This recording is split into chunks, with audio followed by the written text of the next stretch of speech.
woman who chooses a life of crime can become a monster. Her world was kill or be killed. And if you're gonna be a killer, be the best. A ruthless drug lord sends every rival to the grave. I'm aware of no one that has ever been responsible for as many homicides and as much violence and as much pain and suffering as Griselda Blanco.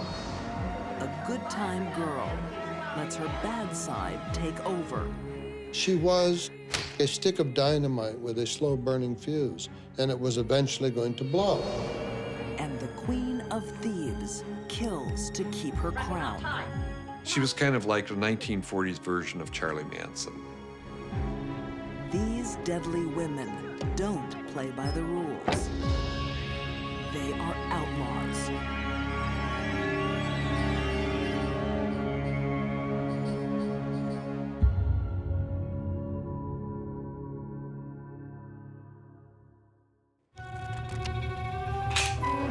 Doing business with an outlaw can have hidden costs. If you owed her money and you couldn't pay her, you didn't want to pay her, she would kill you. If she owed you money for drugs and she didn't feel like paying you, she'd have you killed. Anyone that got in her way, anyone that insulted her. She just didn't care. I'm thinking if someone accidentally bumped into her on the street, they could be dead too.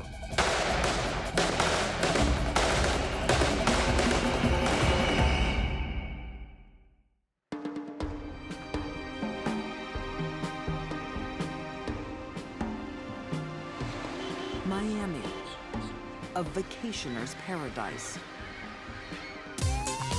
But in the early 80s, the city is riding a different wave. Money, Cocaine, cocaine, $50,000. it was all money, money, money. It's the hub of a billion-dollar drug industry They just couldn't spend it fast enough. and America's murder capital. The bullets were everywhere. A crime-ridden city. The cops were just outgunned. Paradise Lost. We had never experienced shootouts with machine guns in shopping malls and shootouts with machine guns in rush hour traffic, but we did experience that with the Colombian drug wars.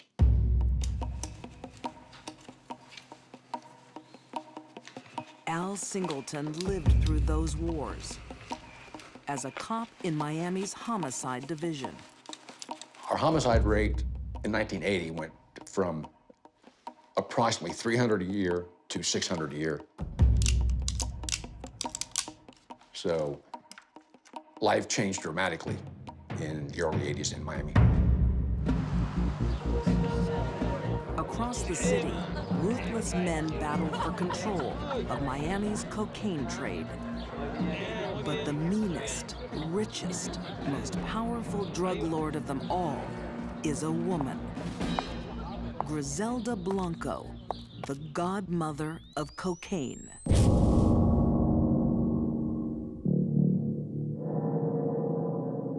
I think Griselda rose to the top of the ultra-violent world of drugs because she was the baddest of the bad, and she was a woman.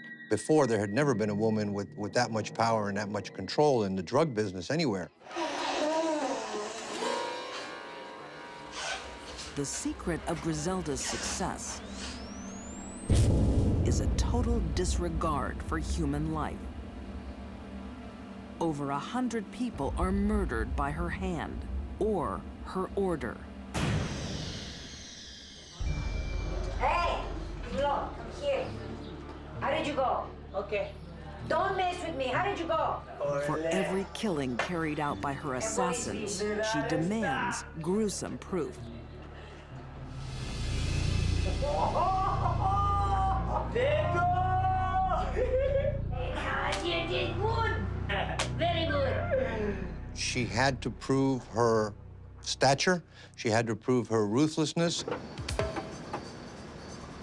But Griselda does the most personal killings herself. What are you talking about, Griselda?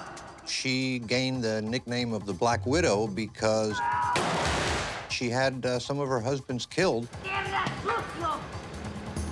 When either they disagreed with her or wouldn't do things she wanted, it was not a wise decision to be married to Griselda Blanco. Griselda Blanco's violent rise to the top of the drug world begins at the very bottom. She started in Colombia. She came from a very poor family, had a very rough childhood, was prostituted over there. ¿Entendiste, señorita? ¿Le haces caso? Raised in a slum,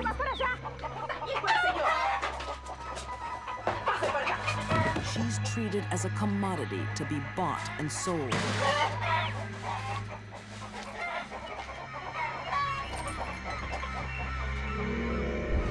No, no quiero. Váyase, por favor. Váyase, por favor. No, no, no, no, no. Age 16, she uses forged documents to escape to the United States. She decided to stop being the victim and become the victimizer, and that worked out well for her. It didn't work out for very many people that met her, though. Watching Griselda's rise to infamy was Miami cop Nelson Andrew. Things just fell into place for her, and she became the number one in South Florida and Colombia. Griselda orders murders as readily as other businesses order stationery. But one killing will shock even hardened cops. Gracias, eh? You did a good job. It begins when Griselda puts out a contract on one of her own You did hitmen, good. Chucho Castro. Once they determined where Chucho had been living, they surveilled the house. They saw his car leave the garage of his home one day. They decided to follow it. But the killers don't know that Chucho is not alone. They did not see the fact that in the front seat of the car next to the driver was his son.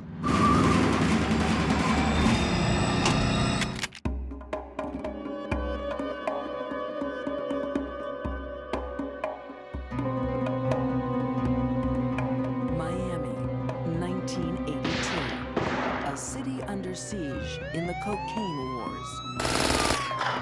Working Friday and Saturday nights was the hot time. It was going sometimes homicide to homicide. And the greater majority of them were drug-related.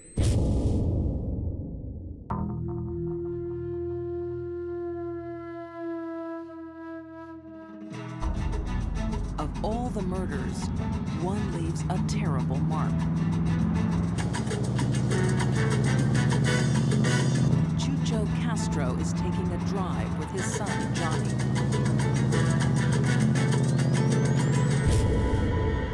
He's unaware he's the target of a contract hit, ordered by the godmother of cocaine, his boss, Griselda Blanco.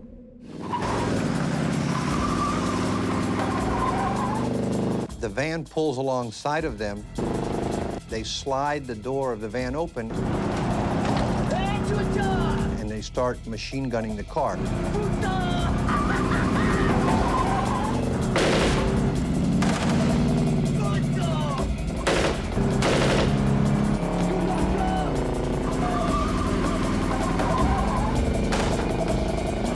Incredibly, the bullets miss Chucho. His son Johnny is not so lucky. He, of course, was hit, and that's how Johnny Castro was killed.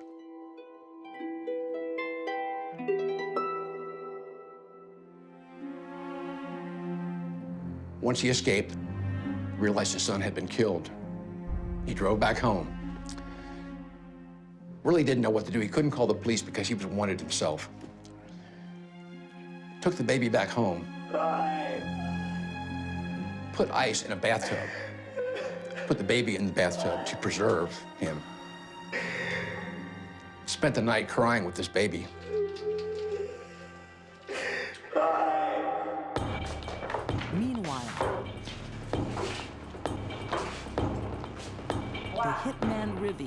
he could pay for the mistake with his own life. Do not bring me bad news. It was very close. No close, no close. What's the matter with you? You listen to me. You're stupid. Look at the little son. It was an accident. You got the boy. See. You got the little chiquito. See. This is fantastic. Even a cold assassin like Rivi is shocked by Griselda's reaction. Griselda had no feelings whatsoever for the fact that the life of an innocent 2-year-old child was taken because of her order. You shot the little boy.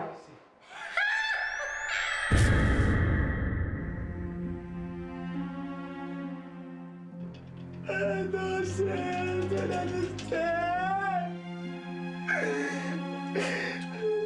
It's just a heartbreaking story. And when you think about what a shame it was that this baby had been killed, and the glee that Griselda took in the fact that they were successful in killing this baby, you know, words can't describe how evil this is.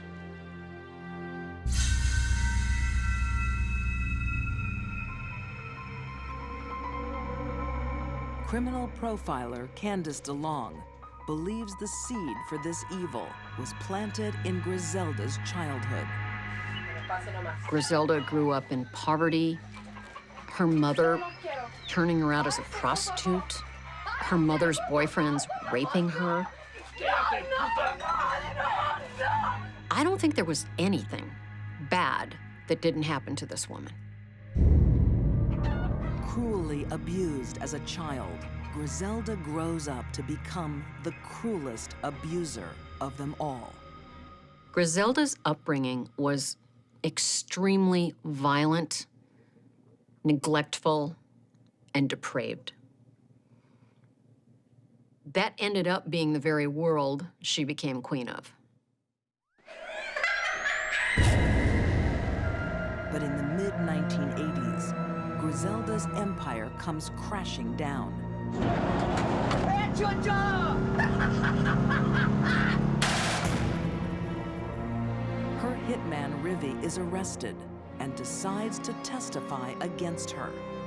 It looks like the godmother is headed for death row. But Rivi is deemed an unreliable witness, and the woman linked to dozens of murders takes a plea bargain in return for just 20 years in prison. There is no one that deserves to be on death row more than Griselda Blanco. The fact that our case fell apart because of witness problems, to this day, enrages me.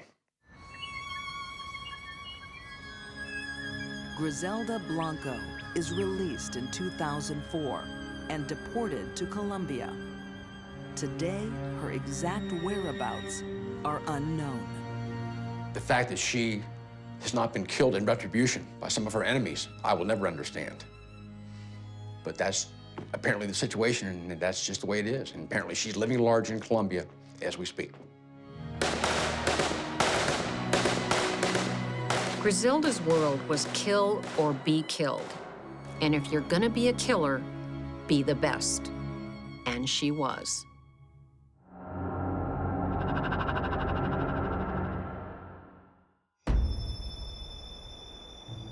Darkness, an outlaw's favorite accomplice. A time to stalk the unwary and the vulnerable. She was sitting in her suburban San Fernando Valley home. She was reading a mystery book. She felt safe there.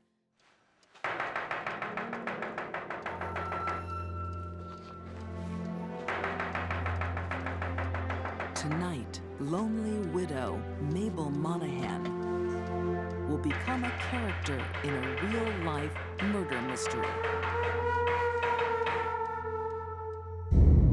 And into her house comes this just whirlwind and this violence.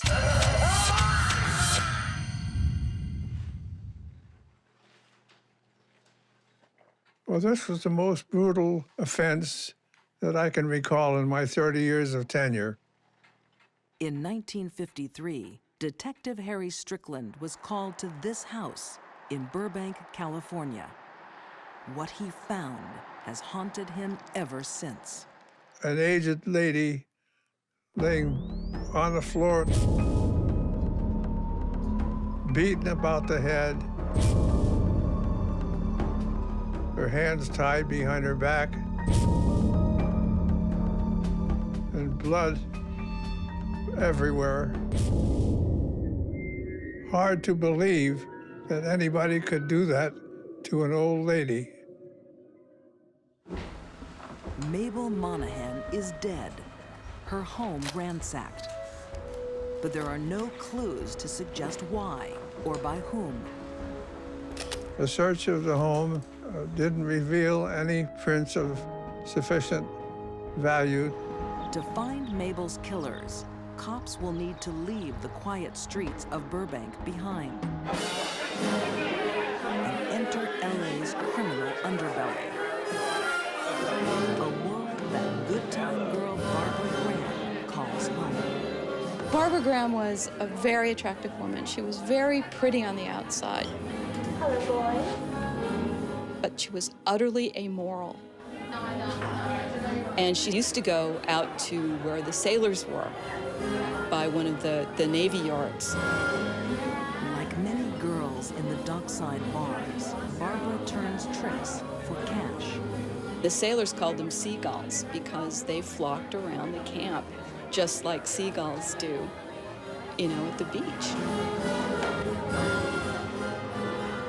A prostitute with a heroin habit, Barbara lives on society's fringe.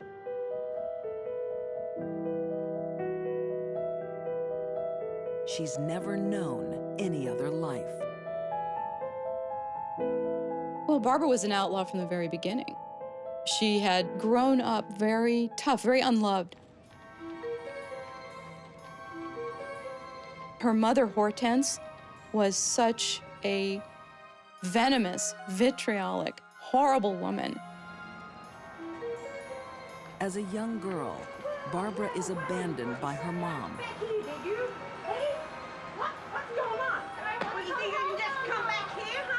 When she tries to return, she is repeatedly rejected. Hortense told Barbara when she was a little girl, you're going to be bad. You're just born to be bad.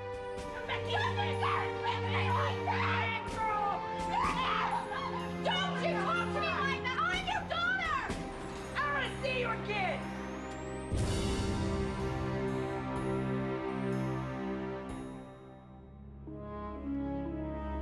LA crime writer John Gilmore believes Barbara's abandonment sealed her fate as an outlaw. I mean, she was deserted from when she was a child. Literally, figuratively deserted. Barbara grows up to be just what her mom said she would be. A bad girl who's about to get even worse.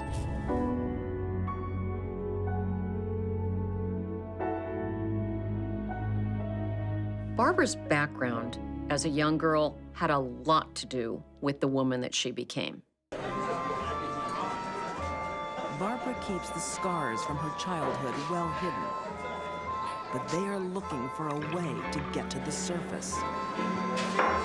Then she meets Jack Santos and Emmett Perkins. And these were just, really the LA lowest scum that you could possibly think of. Career criminal Perkins' latest scheme is a robbery based on a rumor. The rumor had been around for years, actually. There'd been a number of groups saying, so what's new? And, oh yeah, that old lady in Burbank, she's got a safe full of maybe 200 grand or something like that. But to reach the cash, they have to get inside the house. That's where Barbara comes in. And they knew that this old lady, or they had heard, she would not open a door at night to any strangers, especially men. She might open the door to a woman, so they're backing and counting on that. To these small-time crooks, Barbara seems the perfect partner in crime. But she's unstable. Behind her seductive eyes is an emotion that's been bottled up for a lifetime, a hatred she is powerless to control. She was like a stick of dynamite with a slow-burning fuse, and it was eventually going to blow.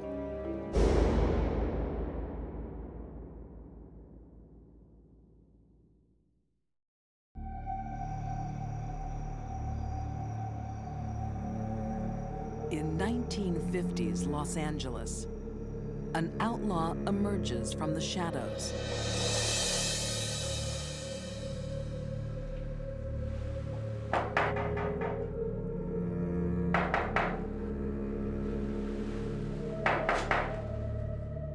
Lonely widow Mabel Monahan has an unexpected visitor. She wasn't a kind of person who was inclined to open the door for a stranger. Hello? Hello, can I use your phone, please? But Barbara Graham was a very attractive woman. And she sure cleaned up really well. And that's how she presented herself to Mrs. Monahan. But Barbara's sweet face masks a sinister intent. Can I use your phone, please? My car is broken down outside. I just need to make a phone call really quickly. Lurking out of sight are three thieves, Barbara's partners in crime.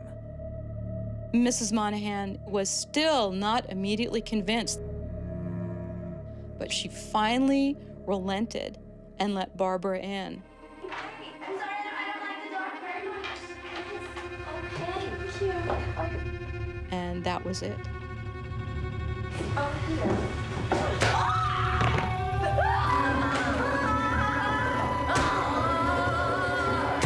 I don't think that Mabel Monahan had any chance whatsoever. Barbara pistol whipped her. That could not possibly have been necessary. That was venting rage and fury on that poor woman. You are a terrible mother! I hate you! The rage is born of a hatred for her abusive mother, Hortense. For years, Barbara hides her anger behind a carefree facade until she finally lets it explode on Mabel Monahan. I personally feel that Barbara was attacking every female of authority that she's ever dealt with her entire life.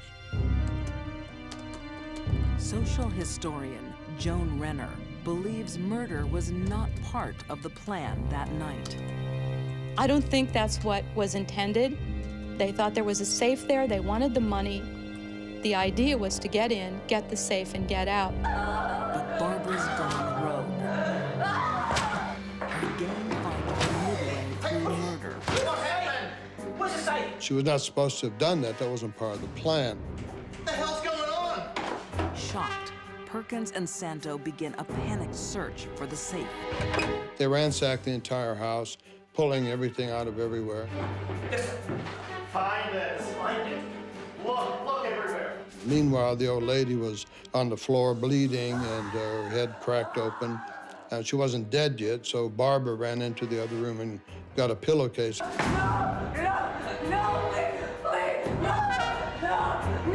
She stuffed the pillowcase over the lady's head, and then they ripped up a sheet, and Santo had part of the sheet around the woman's neck and was strangling her.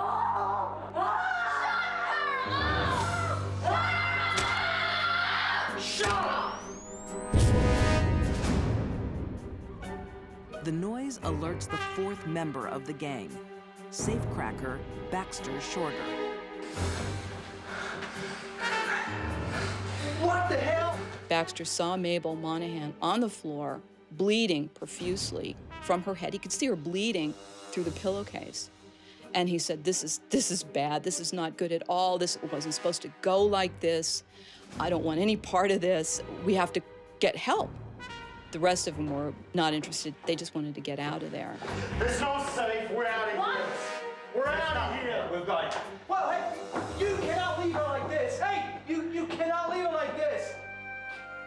Before he leaves, Shorter grabs a utility bill containing Mabel's address so he can call her an ambulance. He went to a phone booth, he called it in, but the dispatcher got the address, but Baxter Shorter was so upset that he didn't say that the house was in Burbank. And they couldn't find an address like that in LA. And so no one went out. And her body wasn't found until a couple of days later. With no fingerprints at the scene, police have no leads. Then an informant comes through with a name. Baxter Shorter. Well, Baxter Shorter had decided that he would come clean if he got a good deal, if he, to let him go. Baxter gives up the names of the gang to save his own skin. It will have the opposite effect.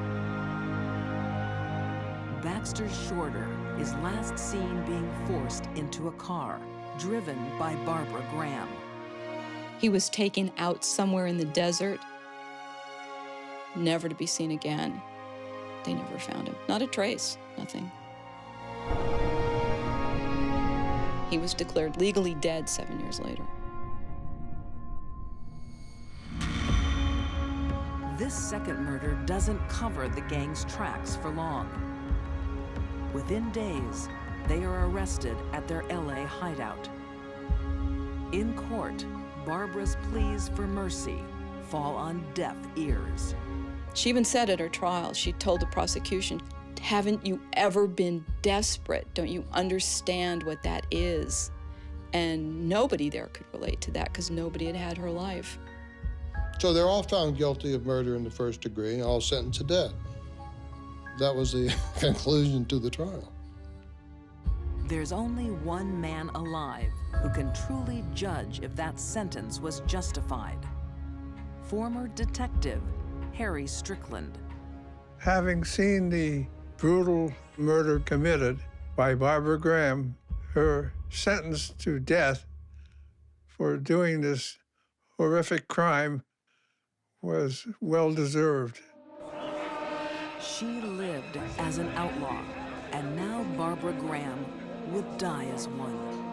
Her last words: "Good people are always so sure they're right."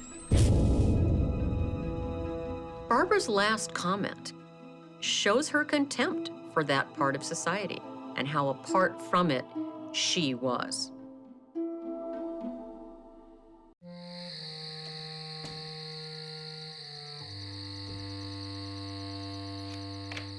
It's just before midnight when store owner Leland Cash begins his journey home. It was closing time for this little hamburger shop that was by Golden Gate Park.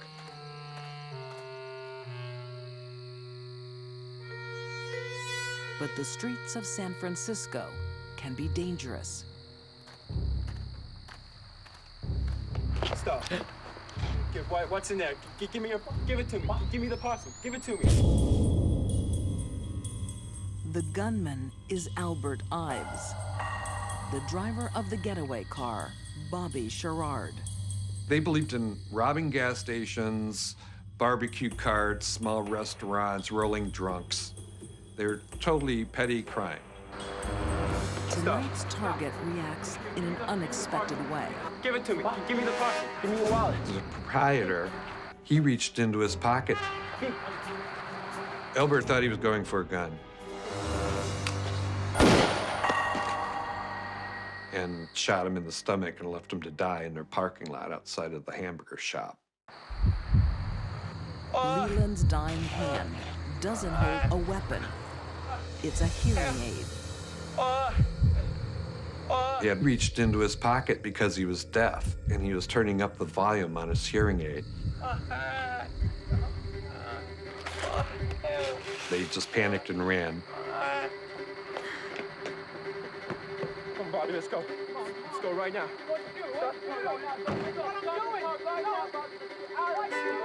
For these panicked crooks, a bad night is about to get worse.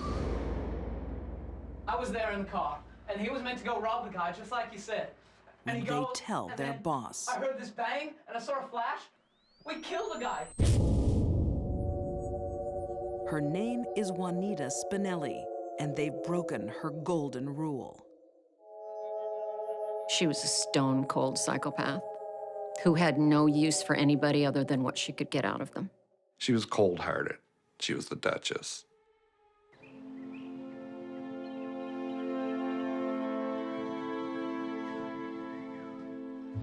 In Depression-era San Francisco, a woman provides a home for the downtrodden and the desperate.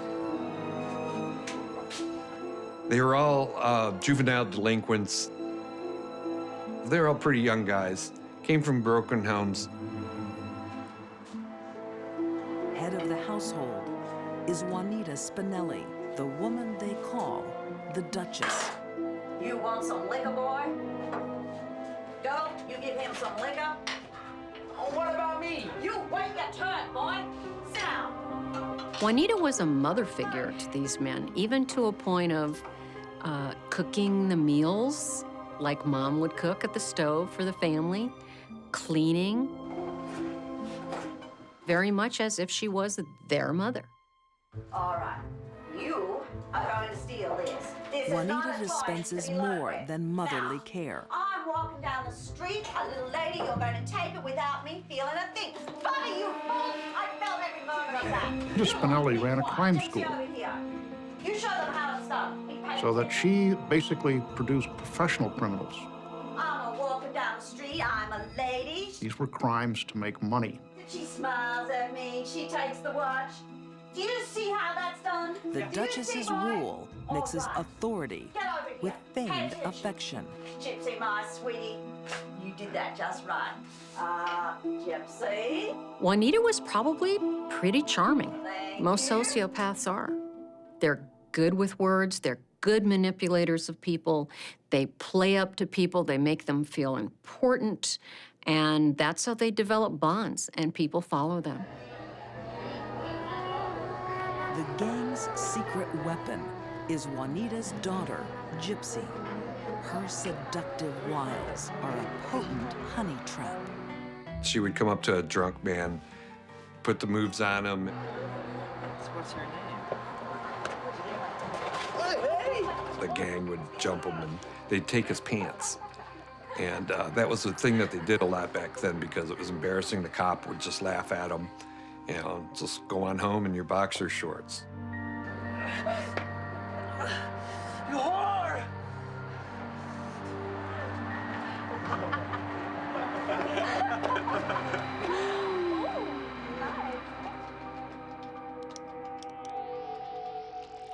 Crime writer David Kolchak says while the gang took all the risks, Juanita Spinelli reaped the rewards.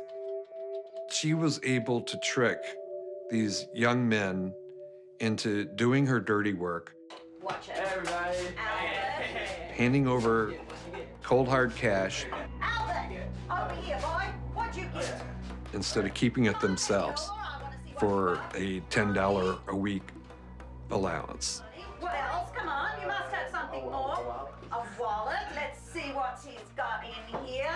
The Duchess rules using just Three one lousy law: bucks. Come on, what no else you got? You serious must have crimes. something else. Come. She didn't believe in pulling off big crimes, like robbing a bank or a jewelry store. She believed in nickel and diming. She said that they'll never get caught if they nickel and dime. Murder is no petty crime. Killing Leland Cash breaks the Duchess's golden rule. We killed the guy. The Duchess was furious that there was bloodshed, that violence happened, and that she knew that the police were going to be in on it now that somebody was murdered. He didn't have to die. Right? He could have been bleeding there for hours. He could still be there. And Or he could this say anything. career What's gonna criminal happen? I don't can wanna go to spot jail. I don't another wanna die. danger. But he didn't have to die. And what are the police gonna say, huh? Bobby's Right? But he didn't loose have to die. lips. He could still be there, bleeding and dying. Right? He could- Robert Sherrod was only 18 years old, and he was just basically a kid. He was a kid that should have been, you know, at the soda shop stand with his girlfriend in his dad's borrowed car. But instead, he was in this life of crime. And he got in way too deep. What's gonna happen? I don't want to go to jail. I don't want to die. The youngster's conscience is killing him.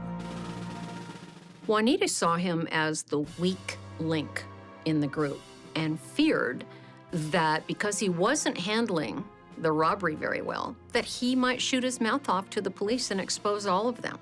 And she couldn't take a chance on that. The Duchess knows her outlaw family is threatened. Okay now, Bobby. To keep it together, she'll do the unthinkable.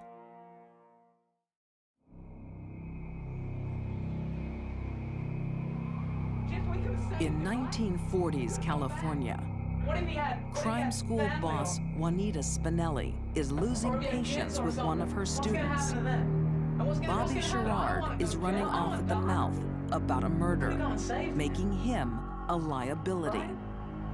The Duchess was afraid that Robert was going to go to the cops. Pour Bobby another drink. I don't want to go to jail. I don't want to die. Bobby. She was also afraid that if he got caught by the cops for some other crime, that he would spill his guts about that crime. It's okay now, Bobby. We could have made sure he wasn't dead.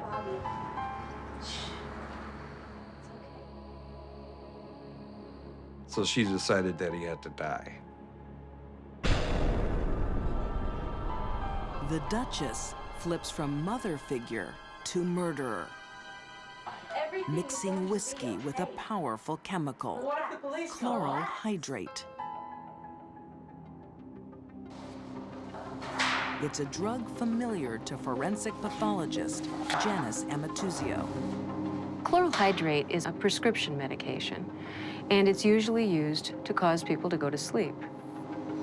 Sometimes individuals will place chloral hydrate in alcohol, and this is called a Mickey Finn, also known as knockout drops. The Mickey Finn was invented in San Francisco in bars. They would give them to sailors that just came off ships, and then they would Shanghai them. In high doses, chloral hydrate can also kill. What do you mean, no? He only shot him in the gun. Relax, Gypsy. The trust Bobby has for his boss is about to be supremely betrayed. Have another drink.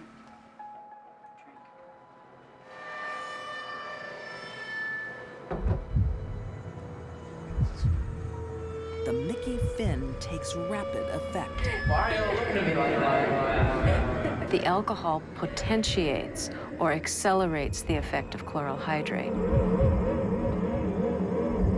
An individual may know that something is wrong in five minutes or more. Why are you all laughing? They're going to start to feel sleepy. What's happening? And then they'll start to feel excessively drowsy.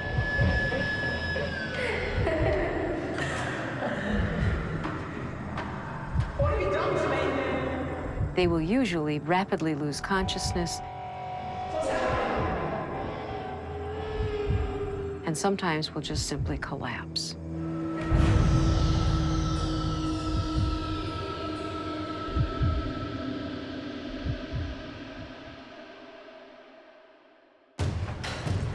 So immediately, the gang beat him up while he was unconscious. They just totally jumped him and just wailed on him. This is what we do to squealers. If that was out of pure anger because he was messing up with the plan or they were just all psychopaths, no one knows. Get that over here! Come on! First, swap him! Get him in! Come on, hurry up! Good! Witness!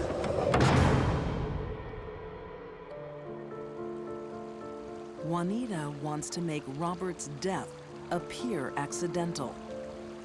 They took him to a river, took off his normal daytime clothes, placed him in swimming trunks, and then took him up on a bridge and threw him off the bridge into the icy waters below. When his body was discovered, they had hoped that the discoverers would think that he had died swimming. But Bobby's corpse will tell a different story. He was dead before he hit the water. He got caught up on some pilings, and he was found the very next day.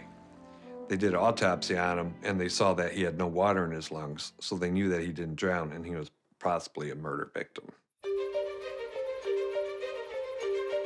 Wanted for 2 murders, the killers go on the run.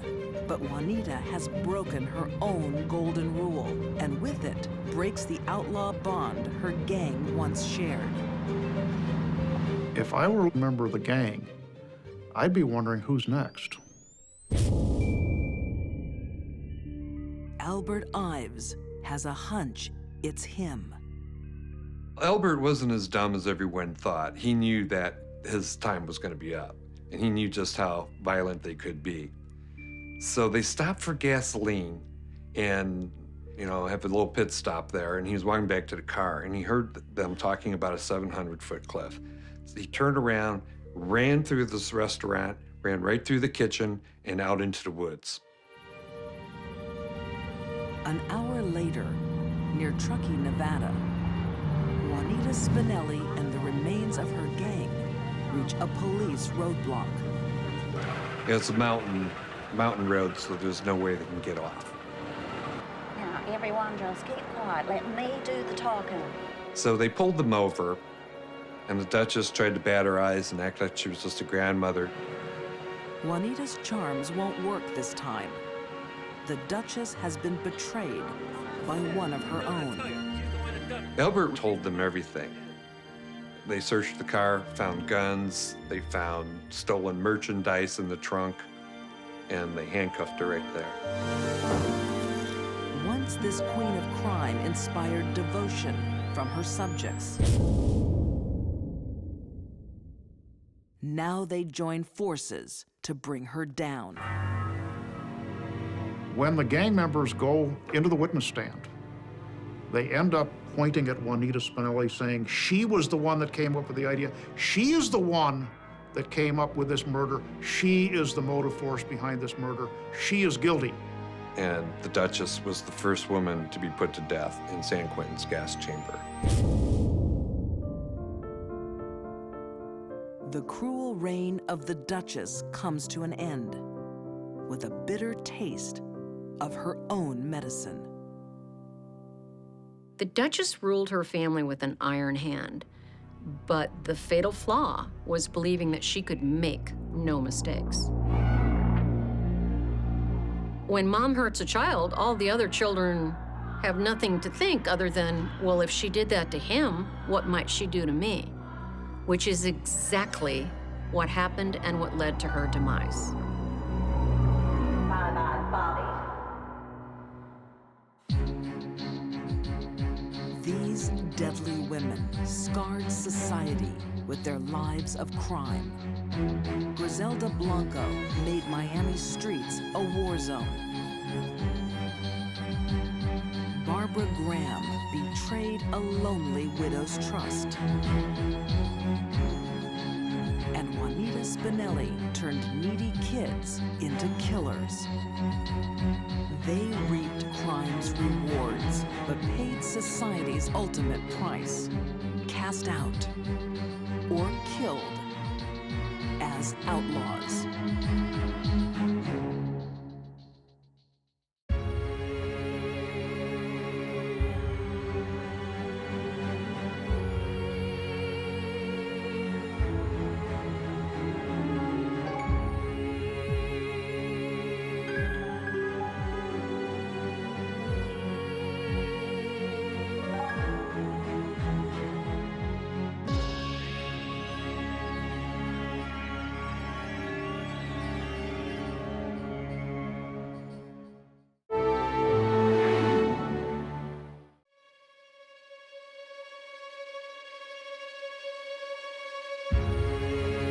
Home is where the heart is. A safe haven. Robin had taken out 5 insurance policies, which totaled over $250,000. It can also be filled with deception. She was having and killing a child once a year. And with danger. Pulling the trigger was actually just perfunctory to the goal. These deadly women murder those who love them the most. They sacrifice their blood.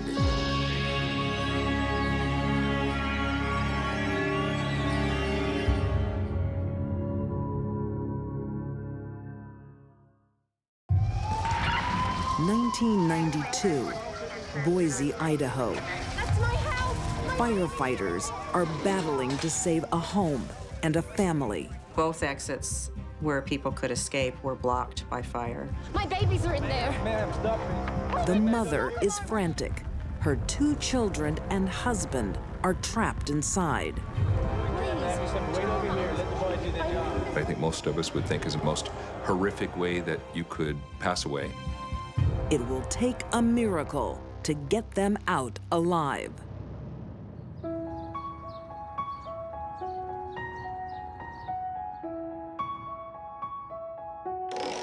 Bingo! How'd we do? It's not 4 years earlier, a new resident, single mother Robin Lee, lands on her feet when the local YWCA gives her a job. She was running a bingo game for a local nonprofit organization. Robin arrived in town with 2 children and about $2 to her name. The charity work is a gamble, but it seems to have paid off. They had embraced her and thought she was a good person.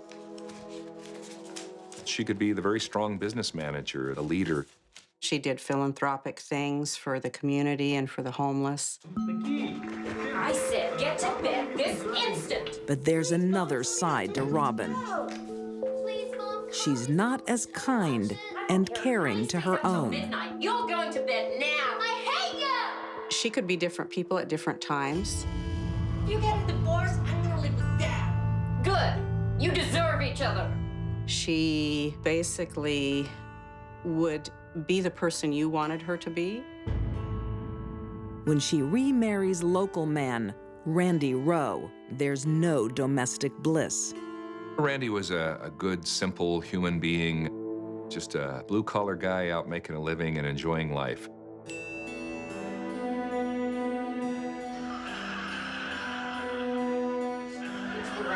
$200 a skirt, $500 a hotel accommodation. Randy doesn't make enough money to satisfy Robin. We can't pay my medical bills. How am I supposed to pay for this? Put him on the credit card. They argue constantly over her exorbitant spending. She was very materialistic, had lots of nice things for the money she had. In fact, the apartment had quite a few nice furnishings for her level of socioeconomic income. When the family's finances hit rock bottom, Robin decides it's time for a change. Robin was motivated by money. I know you're unemployed, Randy. That's the problem, isn't it? Robin was motivated by her freedom. I believe she wanted to start a new life. Oh my God. What happened to you? Promise you won't tell him. But Robin isn't interested in walking away empty-handed. She spreads a story that Randy is abusive. She claimed that she needed to get away from Randy. You just call me if you need anything, okay? Thank you. Robin had lied about these domestic violence problems where her husband, Randy, was attacking her and threatening her. Are you sure you don't mind? I know I've been staying over a lot. It's fine. You can't stay there with Randy acting the way he is. Her close friend Joan believes her and offers her shelter. You just have a good night's rest. You can stay as often as you like. Joan, with the biggest heart in the world, bought into it and was helping her friend and protecting her. What Joan didn't know is that Robin was manipulating and using her as cover. In the early morning of February 10th, 1992, Robin startles Joan out of her sleep. Joan, get up. Get up. What is it? I've got to go go home. Something terrible has happened. What do you mean? What's wrong? I know something has happened. I know something is terribly wrong. Please come with me. She said, I've had this premonition that something is terribly wrong. Stop that thing here, please, folks. That's my house. Ma'am, My babies are in there. Ma'am, stop. Why didn't the smoke alarms go off? This is no bad dream. Robin's fears are real. They arrive to find Robin's house in flames and the firefighters in despair. Inside the home are the bodies of her son, daughter, and husband. No one could save them. Detective Gary Rainey leads the investigation into the blaze that starts to look like arson. It appeared somebody may have poured an accelerant across the bottom of the house. The breaker switch that controlled the smoke detectors was turned off from the garage. And the furnace thermostat was set in the full-on position, and it actually excelled the fire and drew it up into the second floor much more rapidly. Please help. A tragic fire becomes a murder investigation. But who would want Robin's family dead? The first thing that started coming to my mind as I spoke with Robin just a few hours after the fire was her lack of emotion. And this just, in my mind, was not normal for a mother. Stop that thing here, please, folks. That's my house. My babies are in there. Ma'am, stop. Why didn't the smoke alarms go off? December 1992. The community of Boise, Idaho is mourning the deaths of the Rowe family in a house fire. Fate saves the mother, Robin. She's sleeping at a friend's that night. But she seems to know more about the fire than she ought to. Why didn't the smoke alarms go off? The EMT was very suspicious of Robin's behavior because no one had told Robin that the fire alarms didn't go off. Robin's own words are incriminating her. Robin tries to use the fire to cover up another crime. She tells police the proceeds from the bingo nights have been destroyed. She reported that the money from the bingo proceeds had been lost in the fire. We found the bingo box with all of the proceeds in it. Police dig deeper and discover Robin has been stealing the bingo money for months. She had been embezzling from the bingo operation that she was running. Robin now finds herself in custody over the theft. She was arrested for grand theft for that case, but that also got her contained in the Ada County Jail while I could continue to investigate. With Robin locked away, and just one more. The investigation uncovers another of her schemes. Robin had taken out 5 insurance policies on her 2 children and Randy, which totaled over $250,000. Great, we're all done. I was wondering, Bill, since this is a new policy, how long before it takes effect? Well, with this policy, you get coverage straight away. Oh, great. The last life insurance policy, she took out just 16 days prior to the fire. Well, unless there's anything else, I think we're all done here. Thank you so much, Bill. Thank you, Rob. The more that I looked at the physical evidence and put those pieces of the puzzle together, the more and more convinced I became that she was responsible. Robin's past discloses an even bigger shock. This isn't the first time Robin Lee Rowe has had bad luck with fires. She has lost another child in a house fire. Let me guess. Keith was well insured. You betcha. 12 years earlier, her 6-year-old son, Keith, died the same way. She was living in a borrowed cabin. She had no job, she had no car, but she took out $28,000 worth of life insurance on her son, Keith. Keith was asleep in the bedroom when a fire started in the cabin. The chances of a mother losing one child in a house fire are astronomical. The chances of that same woman losing a second family in a house fire when she wasn't there are unbelievable. It's too much of a coincidence, but police still can't move because Robin has a watertight alibi. She is asleep at her friend Joan's. She was sleeping downstairs on the couch. She couldn't have set this fire. But there may be a way to trip Robin up. You have 20 minutes, ladies. While she's in custody for grand theft, police convince Joan to take part in a sting. She tells a lie to try and get Robin to tell the truth. And out of the fire, something woke me. I went downstairs and you were there. I couldn't sleep either. I was upset about Randy and me fighting, so I went out to the car and called my psychiatrist. The psychiatrist could give you an alibi? No, I don't want her involved. Robin admitted that she was not in the apartment at 3:30 in the morning, and that was the epiphany to Joan to realize her very, very dear friend had committed murder. Goodbye, John. No one believes Robin was on the phone. About 3 o'clock in the morning, she left, drove to her house. While Randy, 10-year-old Joshua, and 8-year-old Tabitha sleep soundly, Robin disables the smoke alarms and turns up the heat.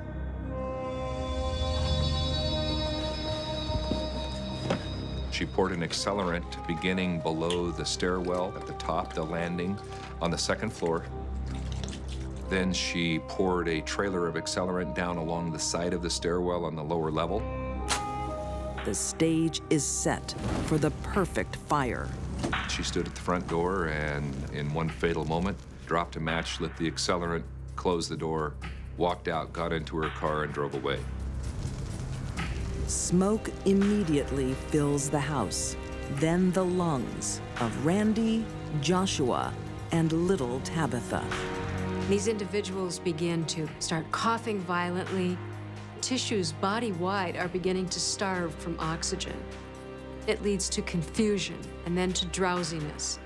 They'll tend to succumb and their heart will stop beating. The manner in which she killed her children and her husband, horrible. They died a horrible death. Randy was found laying in his bed in the master bedroom. Joshua was found on top of his bed, down in the bedroom. Tabitha was sleeping across the end of her parents' bed, where she often would if she was a little scared at night, and that's where her body was found.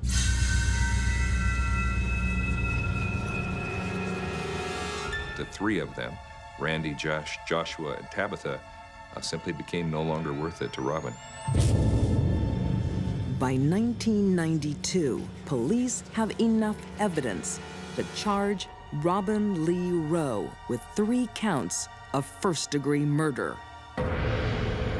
She's found guilty and sentenced to death and awaits execution in an Idaho prison. Robin Rowe is definitely where she needs to be and should never be let out of prison.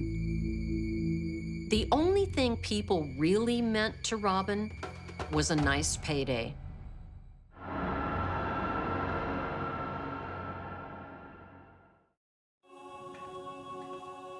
It's a parent's worst nightmare, losing a newborn baby. It'll be okay, baby. Drink it. Would you like to hold your baby? But for this family, it is the start of a tragedy no one can imagine.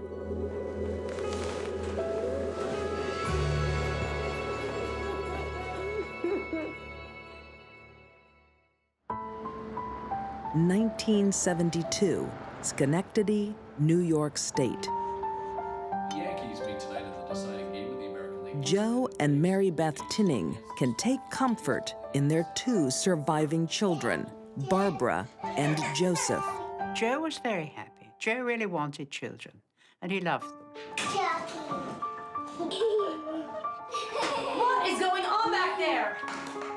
But friends notice that Mary Beth doesn't take to motherhood as others do. What do you think? She appeared to love them. You are so in trouble. She didn't like to deal with the messy part of bringing up a baby, the diaper-changing, burping part, the screaming all-night part. I think she liked them only as playthings, as toys. But Mary Beth's toys are breaking. 3 weeks after bearing their baby, their 2-year-old son, Joseph, dies, and there's no explanation. It's terribly, terribly hard. Everybody flocked around. All the friends and family would run in and lavish her with attention and sympathy. Joseph was just a little angel. Despite her tragic loss, Mary Beth seems to enjoy being fussed over. All of a sudden, she got attention from everybody, and it made her have a purpose in life, you know? And that's why I think she really, she just fed off of that. She fed off the kids. The family is still in mourning when their only surviving child, Barbara, contracts a mystery illness. She seems fine now. The doctor insists Barbara stays overnight in the hospital. Usually, when these children are brought to the hospital and are getting good medical care, they improve. No, I'm taking her home. She'll be much happier at home. But Mary Beth has other ideas. No, I want her close with me. Come on, we're going home. Barbara is home less than an hour Someone please help me! before she's rushed back in critical condition. Over!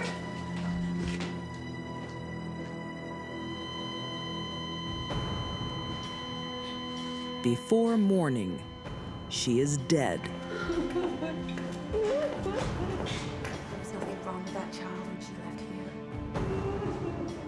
The nurses at both hospitals gossiped a lot about their suspicions about her.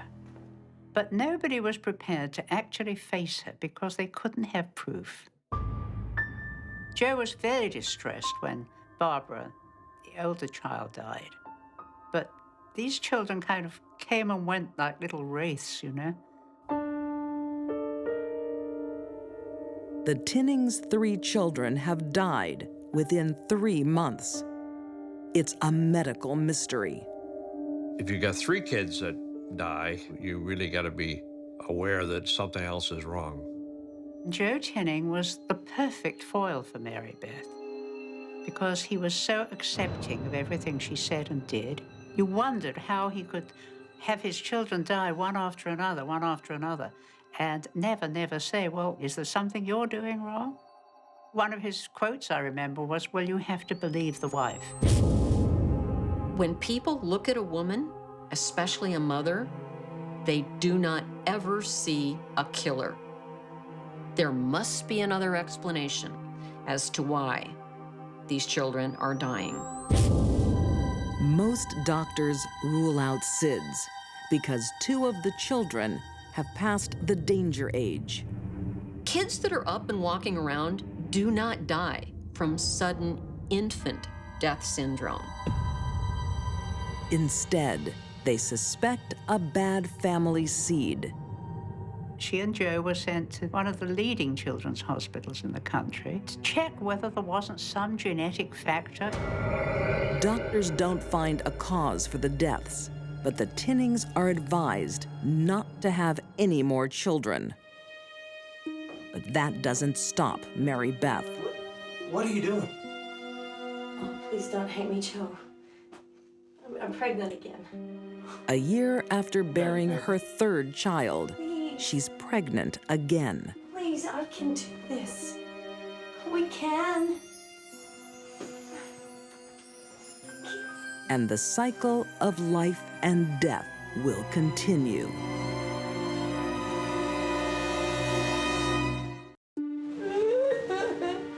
Schenectady, New York.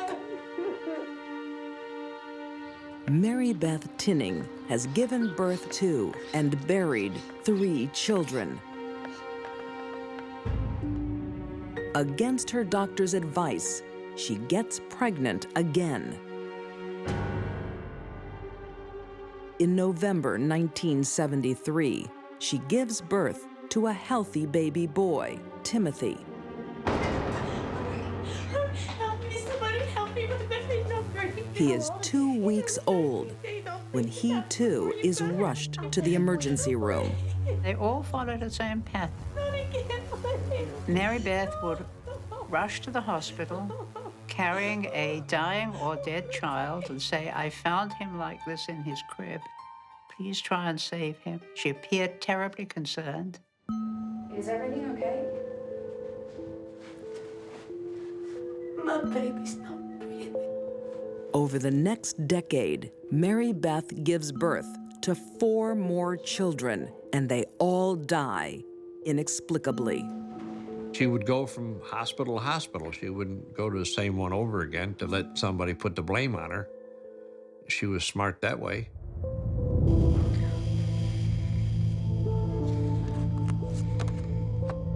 But none of the medical professionals see what the real problem is. They don't realize Mary Beth is suffering from Munchausen by proxy. Someone suffering from Munchausen hurts themselves to draw attention to themselves, sympathy from others. Munchausen by proxy is wherein someone hurts someone else, makes them sick, or injures them, or in this case, kills them, so that she can get attention for herself. Mary Beth Kate followed that pattern pretty closely.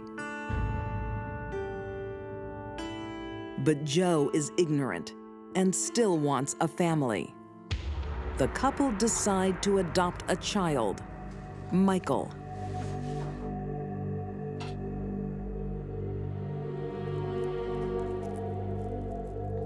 But Joe's happiness doesn't last long.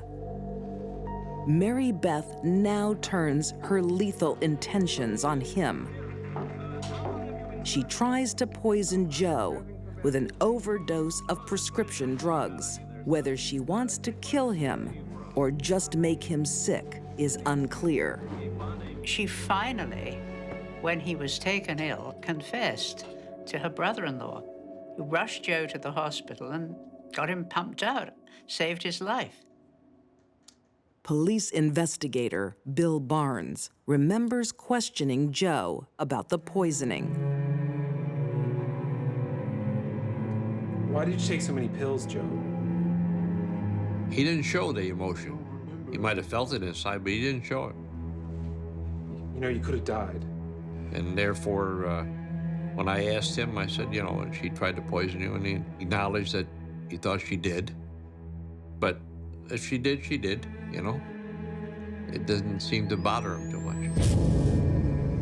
For some reason, Joe doesn't resent his wife's murder attempt or his children's deaths.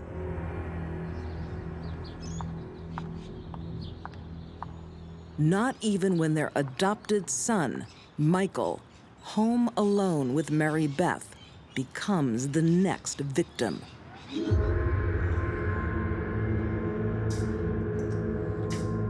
Once again, Mary Beth seeks medical help too late.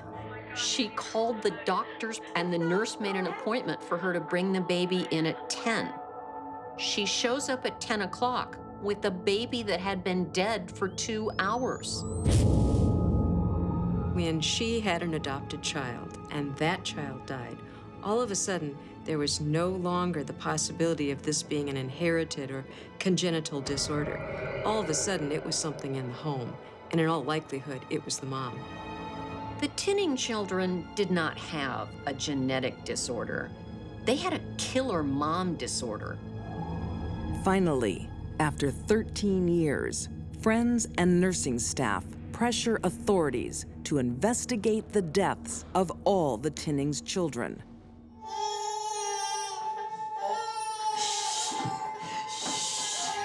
I told you, please just stop.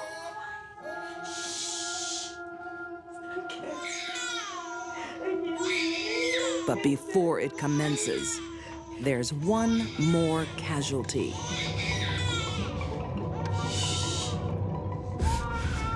Tammy Lynn is 4 months old when Mary Beth has had enough of her. The child woke up and cried. She couldn't stop the crying, so she smothered her. Very, very hard to prove that a very small infant who has been smothered hasn't simply died of crib death. By now, there's no doubt these deaths were not from natural causes. The police finally bring Mary Beth in for questioning. It is Bill Barnes who gets her to talk. First, she denied it, with me. And then when I brought Joe into it and said that he said he would stand by her, she blurted out, she said, I did it. She killed Tammy Lynn. She killed 3 of her children, Nathan, Timothy, and Tammy Lynn. Most people believe she killed them all. Although police suspect she killed her entire family, they only need one murder charge to lock Mary Beth Tinning away.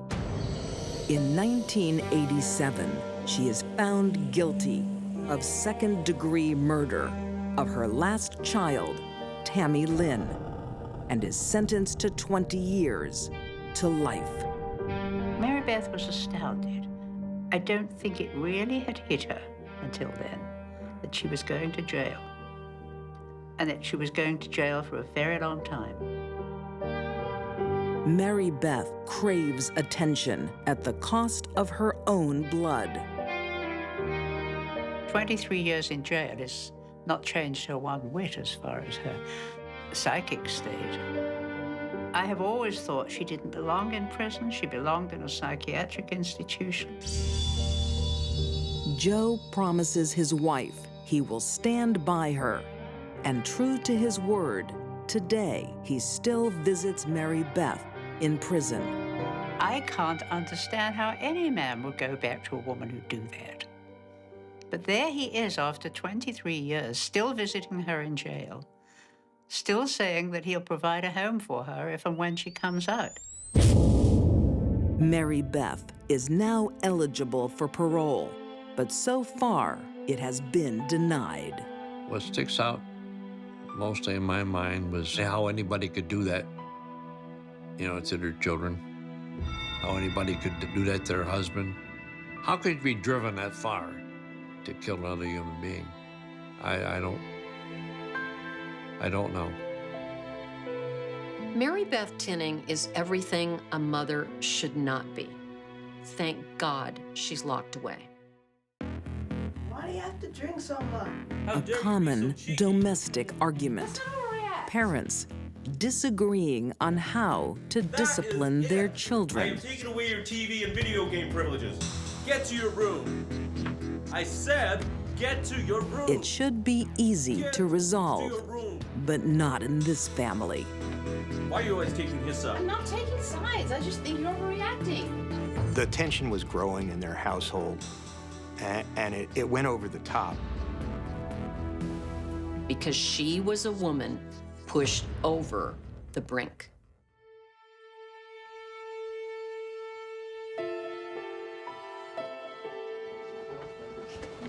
Hey, boys, please. California, 1999. Settle down, please. Settle down. Cora and Xavier Caro are active members of the Santa Rosa Valley community. They were very close. They went on a lot of family vacations. They went to movies a lot. They did a lot of things together, especially going to church. They were a very religious family. Well, we can certainly help out on Saturday, can't we, dear? Sure we can, yeah. Cora's a busy mom with 4 young boys under 12. I was going to ask if you wouldn't mind baking some of those amazing cookies of yours.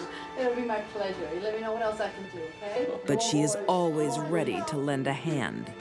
I'll see you on the weekend. Anthony, thank you very much. This was a woman we knew from classroom volunteering and from church activities.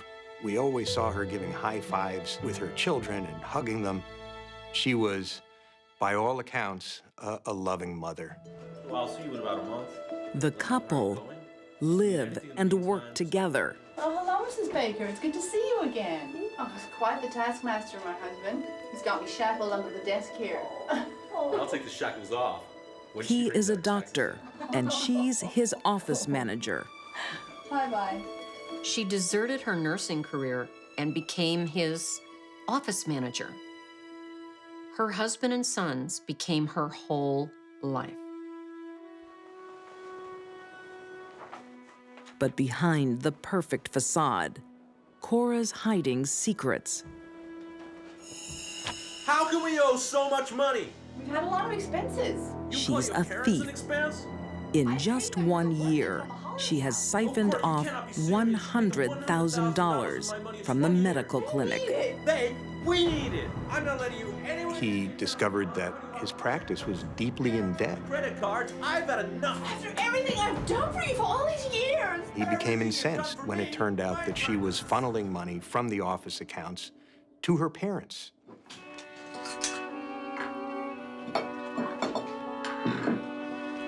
And Cora has another problem: alcohol.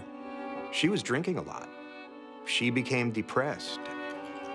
Her husband finally talked her into trying some antidepressants. Cora's problems were far deeper than could be treated simply with a pill. Cora probably needed hospitalization.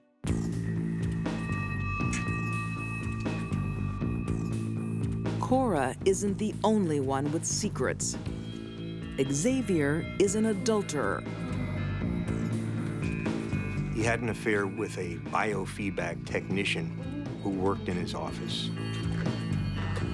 Cora found out, and it crushed her. And she has something else to fear.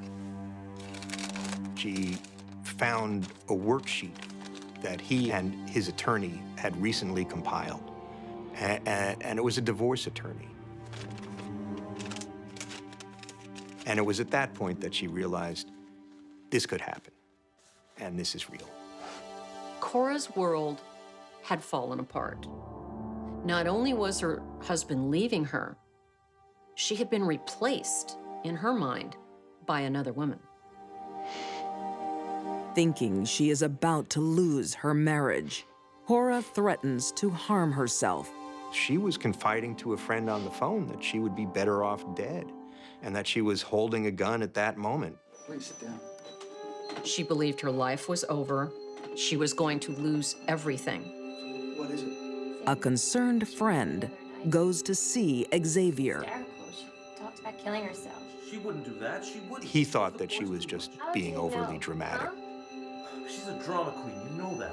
But he was concerned, apparently, about this incident where she confided to her friend that she'd be better off dead. Xavier tries to convince his wife to seek professional help. Cora could not see up. She was so far down, she believed her life was over. She was going to lose everything. And she was in a black, crushing depression. Cora has her own plans. A modern-day tragedy. When people are in that frame of mind, they don't think correctly. In the late 1990s, Santa Rosa Valley, California, Cora, you cannot be serious. Xavier and Cora Caro's marriage is falling apart. Everything I've done for you for all these years. She's been stealing from him. He has been having an affair. And now they're living on a razor's edge. It won't take much to push them over.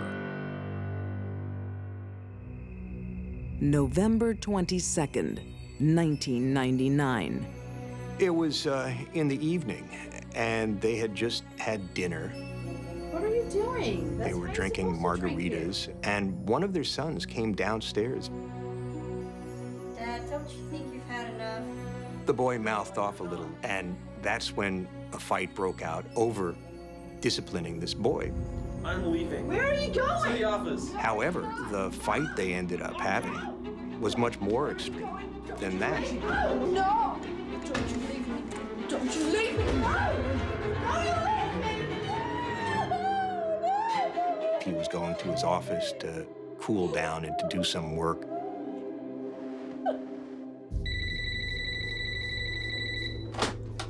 What is it? Why would he answer? Cora, I'm not gonna talk with you when you're drunk.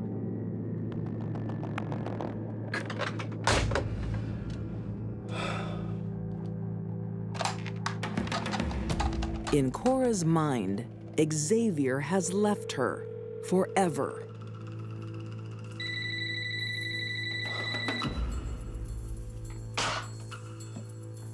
She had something like 1.5 times the legally permissible amount of alcohol in her system. She also had some drugs. She became very robotic and cold. That's what I've always admired about you, Xavier. You always know the difference between right and wrong. She was machine-like.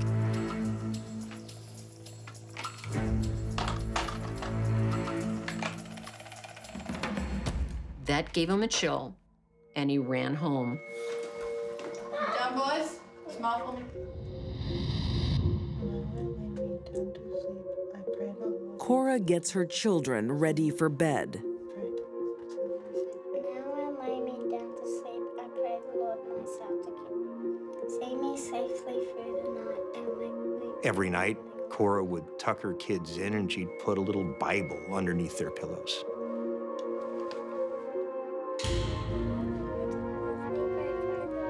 She had made the decision, and she was going through the motions until the time when she could carry out the plan. Jesus, no!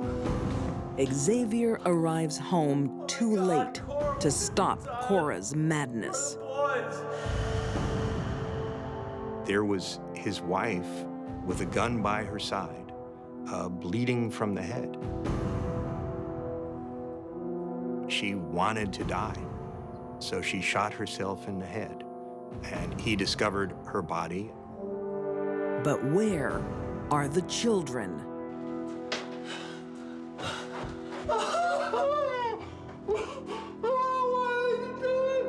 My partner and I were the first initial responders to the scene.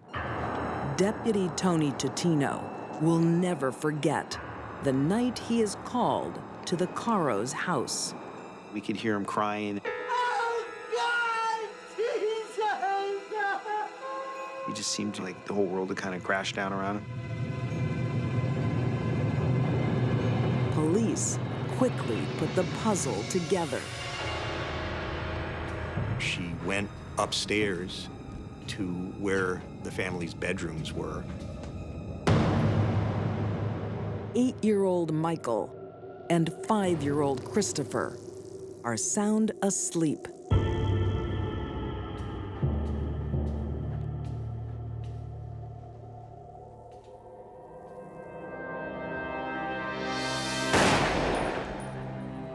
She shot each of them by holding the gun to their heads.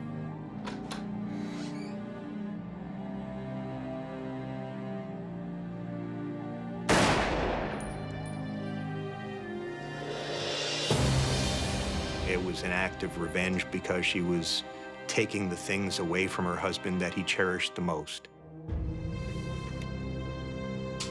She then went into the room where her oldest boy was alone. He had apparently gotten up as a result of the noise, and he was sitting somewhat upright in bed.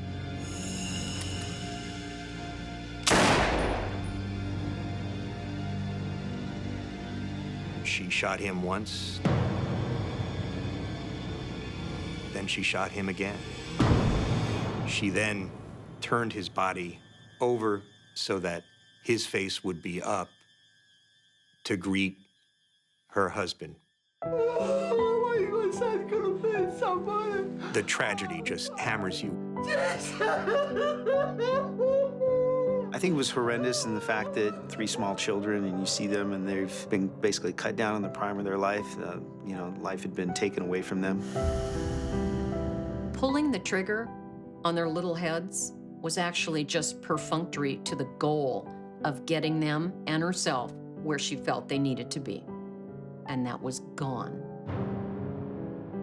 She had some very deep pools of insecurity and anger and all kinds of turbulent passions in her life before the killings, but came out most obviously and most explosively when she held the gun to each of her children's heads. The only child Cora spares is baby Gabrielle. He was in his crib, and maybe she just couldn't bring herself to do that. Incredibly, someone else survives. Despite a horrific head wound, Cora lives to face justice. Some people kill their children and then they make a very half-hearted suicidal gesture. That isn't the case here. She shot herself in the head. Very few people survive that. Cora initially enters a plea of insanity, but against her lawyer's advice, withdraws it. She is convicted of the brutal slaying of her 3 sons and is sentenced to death. She currently awaits execution in a California prison. I don't think Cora was born to kill. She's on death row for this desperate, horrible act because she was a woman pushed over the brink. Some mothers are maternal, and some mothers are monsters. Robin Lee Rowe burns her home and family for money. Mary Beth Tinning gives life and takes life away from 8 children. And Cora Caro shoots her 3 sons to avenge her husband. These deadly women don't provide love and shelter. They martyr their families. They sacrifice their blood.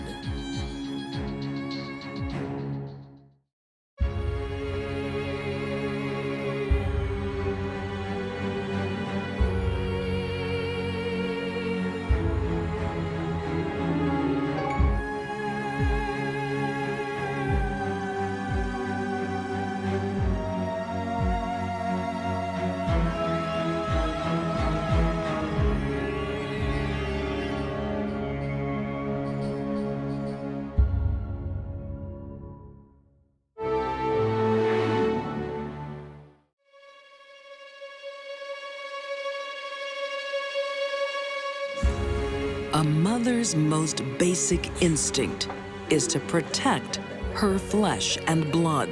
Mothers are nurturing, they're protective. They are supposed to keep them from harm. Can't you just plan and roll? This child would have been frightened out of his mind. To put them before money. $50,000 means more to a sociopath than their children. Or men. This was a woman who was out for revenge. She used those children to get back at the men that she was angry with. These deadly women break that sacred bond when they kill their own.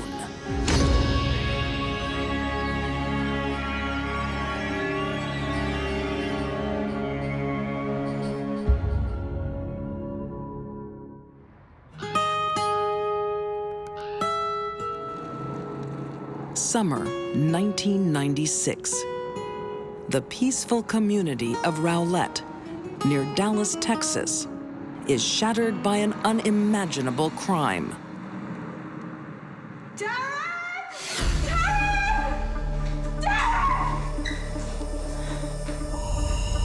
There was a lot of human carnage, lots of blood.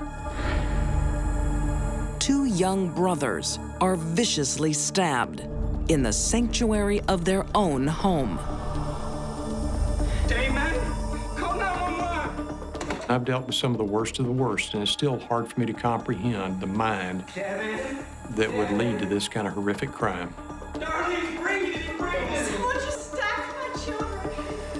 It is a shocking home invasion that stuns Rowlett. The victims are a young, successful, law-abiding family. No one can fathom what the motive could be.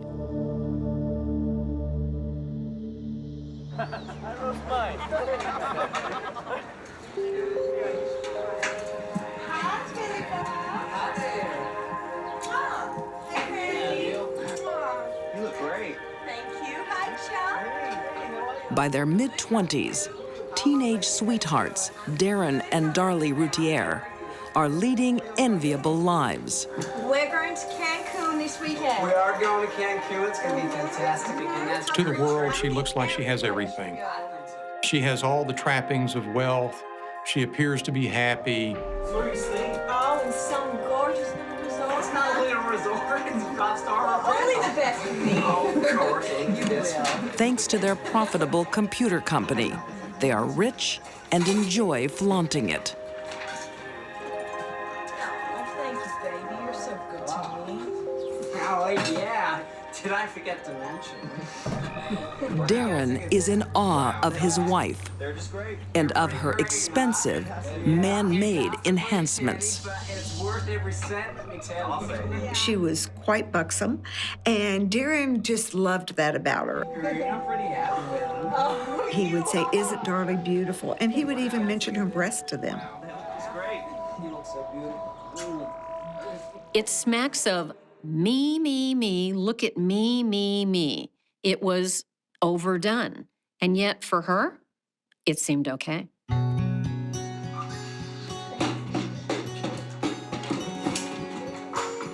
But when the children come along, Darlie can no longer hog the limelight.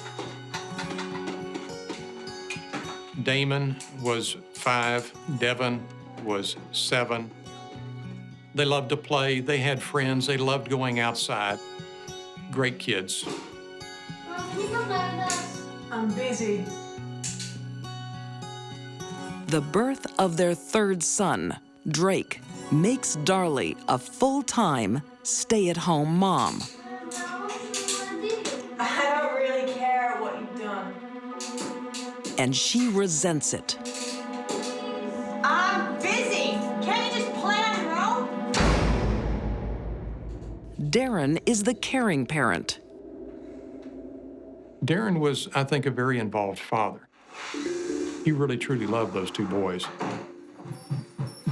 Hello, my little Mr. Spider-Bite. Here, how you doing? The more attention Darren gives the boys, the more resentful Darlie becomes.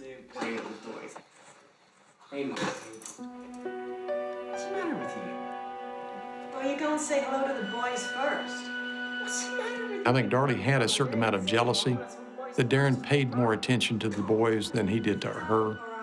I've been stuck here in this house all day with these boys screaming and whining at me. Which, baby, they're just playing. I'm going to get some peace. Baby, I was working today. What do you want me to do?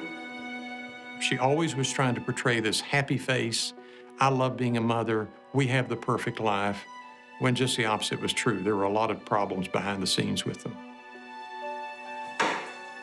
And then her life gets worse. Darlie, honey, what's this? I don't know. What is it? It's something you bought. It's something we can't afford. You know. The Routiers' business is no longer booming. You just keep spending money like it's water. Well, you know I need nice things.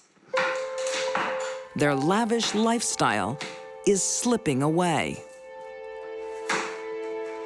There was just a lot of strain. The Jaguar was broken. He was having to take her car. She was left alone with the children at home. There was a lot of stress at that time. I just long for the day when you had no obligations.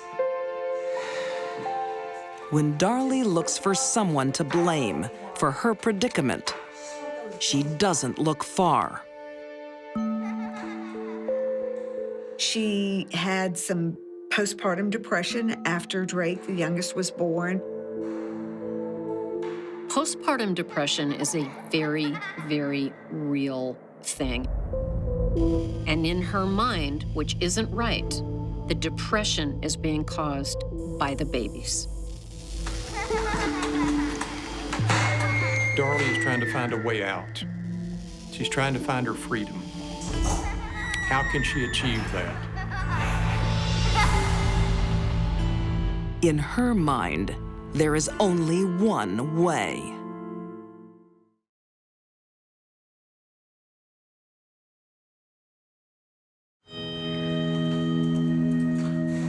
Baby, I'm sorry about before. Yeah, well, I'm just sick of not being able to spend our money. You can't spend Darlie Routhier's picture-perfect life is falling apart. Get us out of debt, and then I'll be fine. She and Darren are spending every dime that they're making out there. They're living, as they say, they're living large. The glamorous mother of 3 is depressed, in debt, I'm just gonna stay down here with the boys, okay? and constantly arguing with her husband, Darren.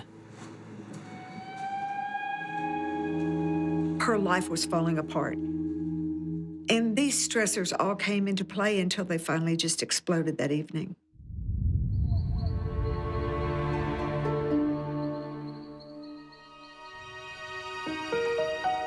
"2 a.m., June 6th, 1996. Darlie is sleeping in the family room with her 2 eldest sons. The 2 boys are laying on the carpet near her. They're probably fallen asleep at this point. It's late at night. Darren is upstairs with baby Drake.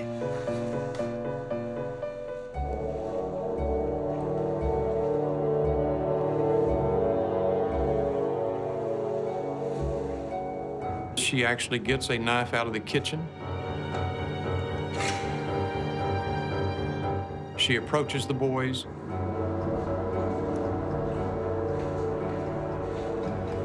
I believe that she killed Devin first. She struck with such a severe force with a knife that the blade went through his body, through the carpet, the pad, and hit the concrete below.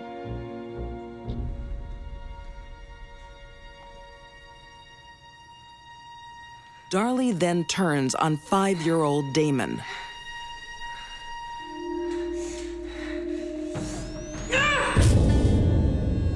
Damon was stabbed near Devin, but he then got up, struggled, and was moving toward, I believe, the staircase. He crawled 15 feet towards the front door, where they believed that he was struck again.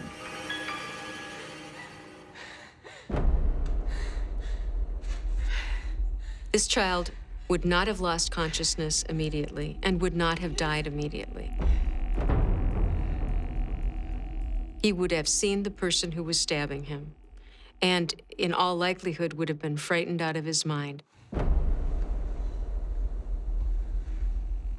Darlie now tries to protect herself from suspicion.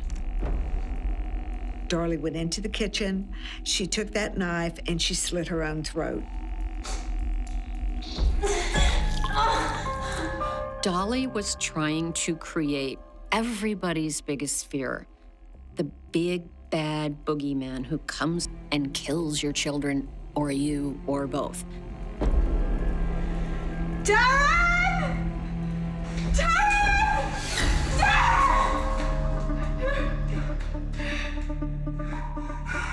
Devin! Devin! Call 911!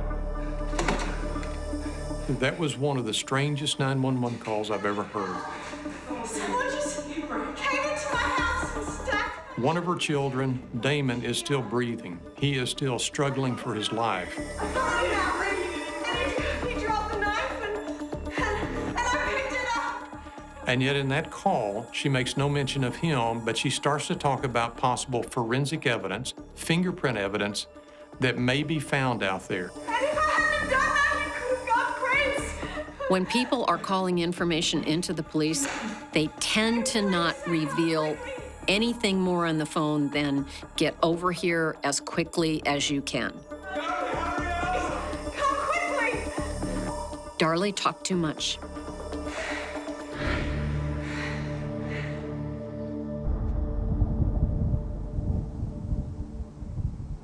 The brutal and senseless murders shock the Rowlett community.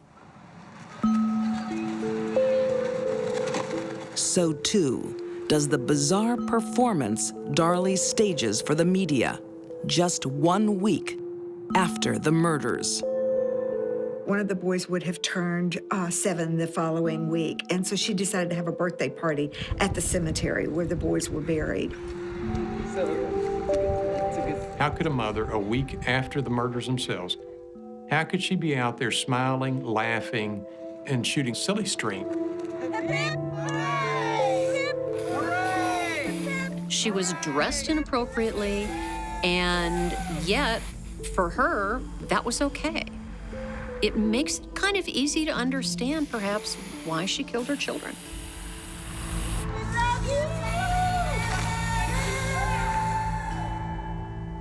Investigating police officers are also having doubts about Darlie. David Neighbors is the commander of the crime scene unit. Things just didn't add up. We were there for 13 days, and as we collected evidence, it wasn't matching her story. Investigators soon conclude the home invasion is a staged event. In all of my career as a prosecutor, I had never seen a burglar take the time to make a perfect T-cut in a screen such as this one. Darlie claims she chased the intruder. I'm told that Darlie has run through the kitchen barefoot. There's broken glass on the floor of that kitchen, and yet she has no cuts to the bottom of her feet. The murder weapon is one of Routier's own knives. The intruder supposedly left the knife behind, disarmed himself while he was being chased by one of his victims. I've never seen it done. I've never heard of that being done again.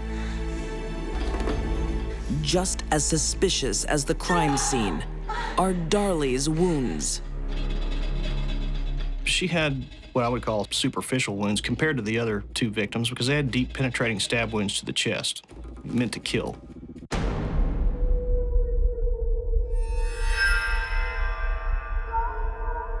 Darlie Routier is arrested and charged with the murder of her 2 children. Darren refuses to believe she did it. Her husband was there for her. He testified at trial, and he continued to support her throughout this. Darlie is found guilty of 2 counts of capital murder.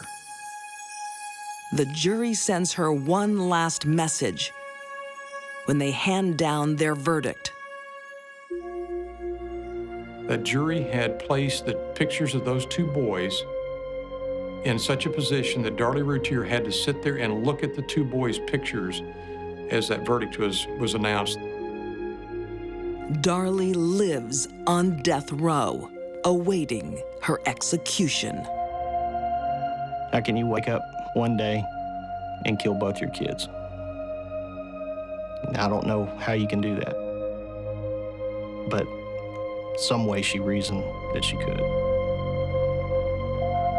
Our society tends to think having children and raising children is it. But it isn't for everybody, and it wasn't for Darlie.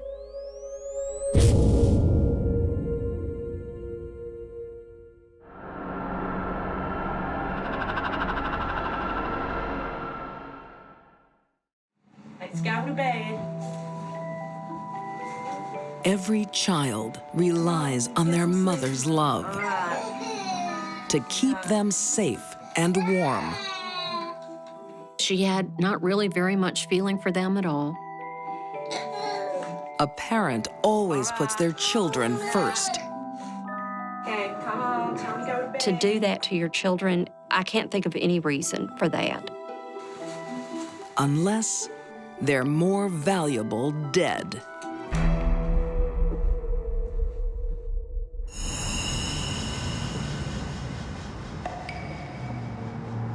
Houston, Texas, in 1987. An all too common scene plays out. Where the hell you been? You're out late. Get lost. I don't Young care. parents with 2 young children Don't care about me. What about your kid? struggling with life and each other.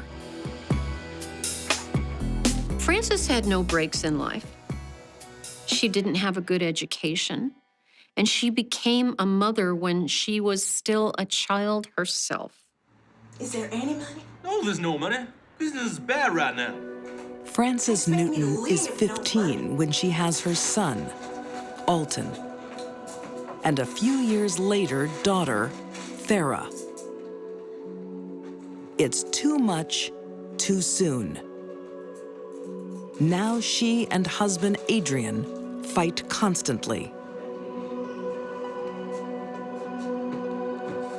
He was violent. She was violent. He sold drugs. She took drugs. What was ever for there to be happy about? What future was there?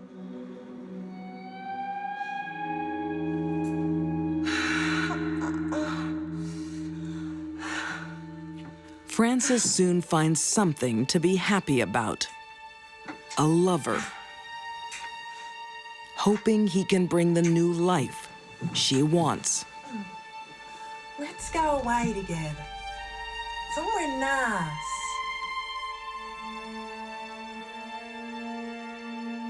Pretty soon she moves in with him, leaving her children with her estranged husband.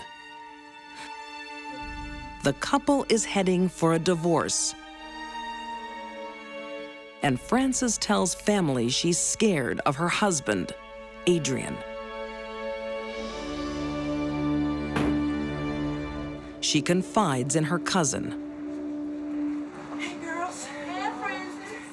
Hey. What's happening, girl? Oh, well, Adrian and I, we've been fighting a lot lately. I don't want there to be trouble. I don't want another fight. She stayed there just a short period of time, Thanks, girl.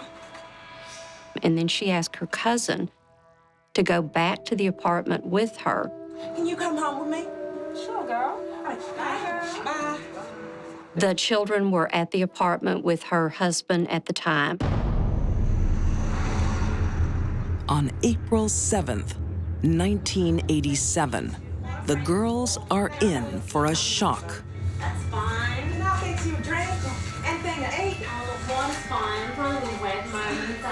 Hi. Adrian! Frances!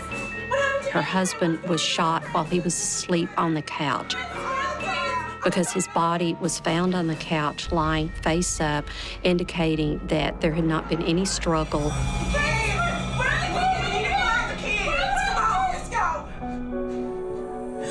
Oh my goodness me! Oh no! The children were in a bedroom together.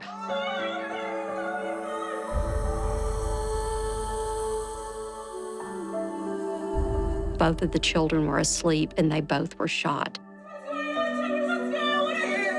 It's a nightmare.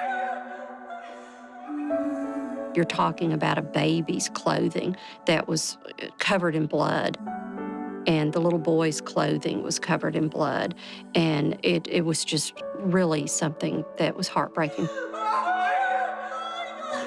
Has Frances's violent husband killed her children? And then himself? Or has an intruder wiped out her family? The truth is far stranger.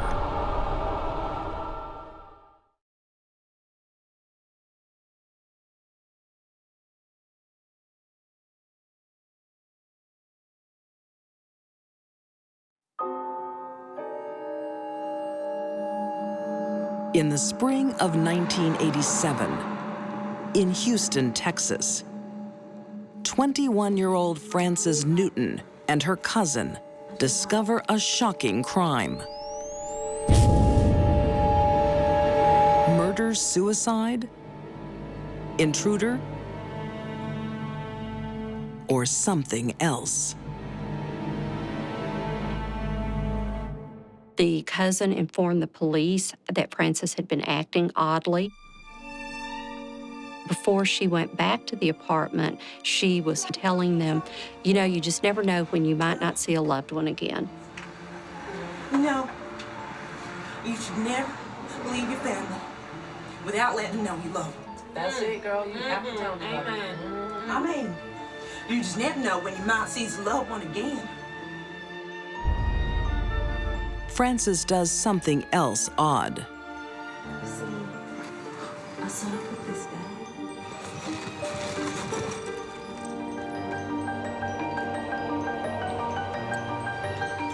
The cousin saw Frances hide a bag in a house next door to the relative's house.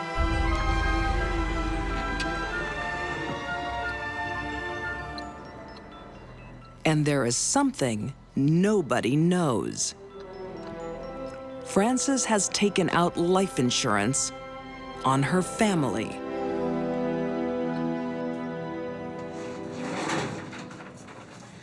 Hi. These are the insurance policies y'all sent out. They're all done. She took one out for herself and one out for her daughter, who was less than 2 years old, and one out for her husband. You got them all? That's Ferris and Adrian's as well. Each policy was $50,000. He signed it. He just can't come in today. He's working. She forged her husband's name on the life insurance policy. Well, thanks. I'll have a good look at this and I'll get back to you. Okay, thanks. Bye. Goodbye. The policies are Frances's secret for now. But the police have the stashed bag, and inside of it, a gun.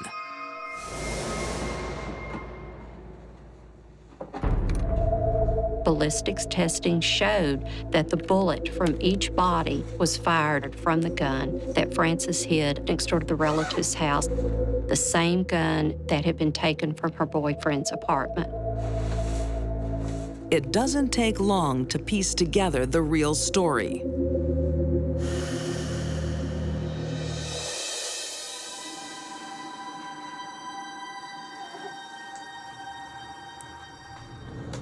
Frances visits her family to cash in some life insurance and waits until they take a noon nap.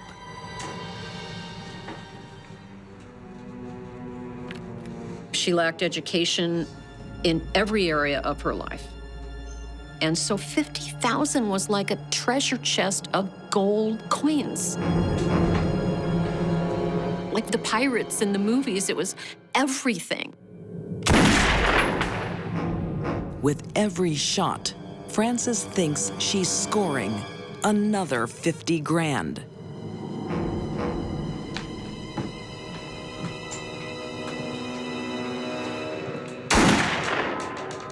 She shot them very quickly in succession, one after the other.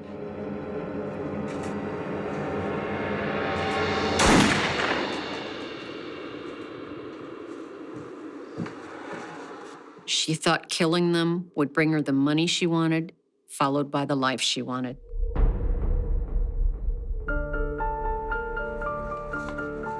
As if no one would notice, Frances tries to claim the insurance payouts. Hello, police? Just 2 weeks after the murders. A lot of people who do have insurance policies on their children don't want to cash them in. Not Frances. Yeah, I've been reading about A this. company representative calls police. Yeah, and I have this woman named Frances. Yes, Frances Newton. She came in. Frances Newton's escape from the everyday pressures of a young family comes to an abrupt end.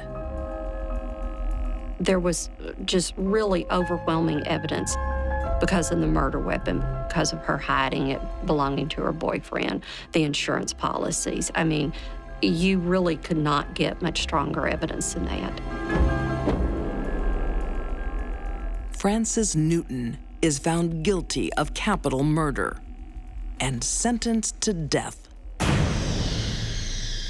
She spends 19 years on death row and manages to keep her true crime secret from cellmates.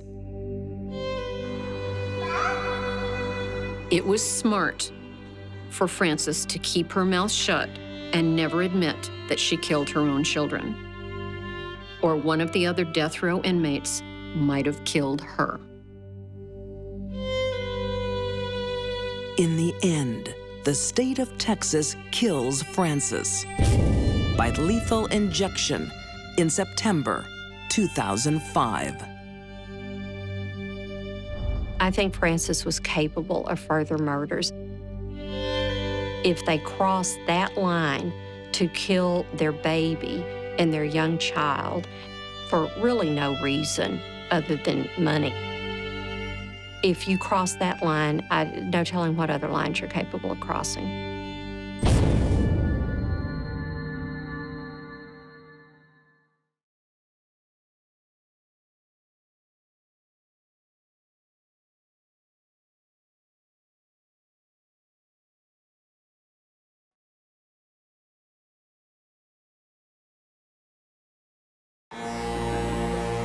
When a woman turns on a man, by far the most shocking case I've ever dealt with. The consequences can be unpredictable. She did the worst possible thing she could do.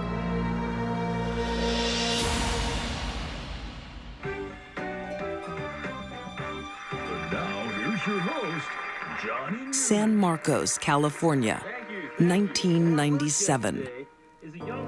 It's another afternoon of alcohol and drugs for Susan Eubanks.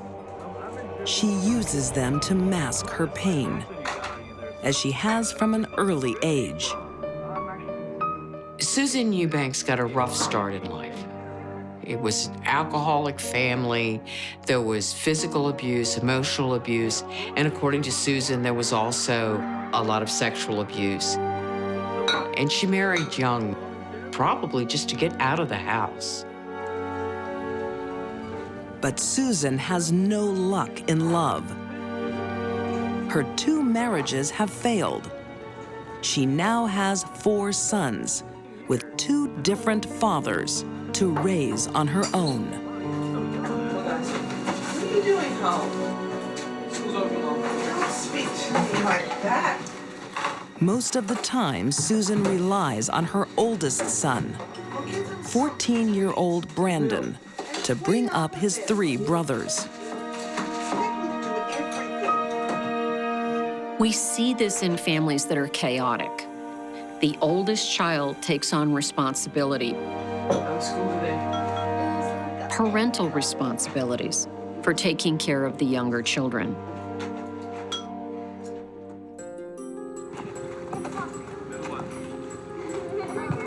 In the fall of 1997, Susan has a new boyfriend, Renee. He moves in. Renee will soon realize having a relationship with Susan isn't easy. She had to have a man in her life. She was unemployed, she needed income, and she needed someone to help her raise her 4 boys. One Sunday, Susan wants to go out drinking. To the bar. You said we were going to the park. We need some alone time. Get over it. She leaves her 4 young children and their cousin, who's visiting, home alone. Susan believed the opposite of what most mothers believe. Susan thought her children were here for her, not that she was here for them. It's still early on in Susan and Renee's relationship.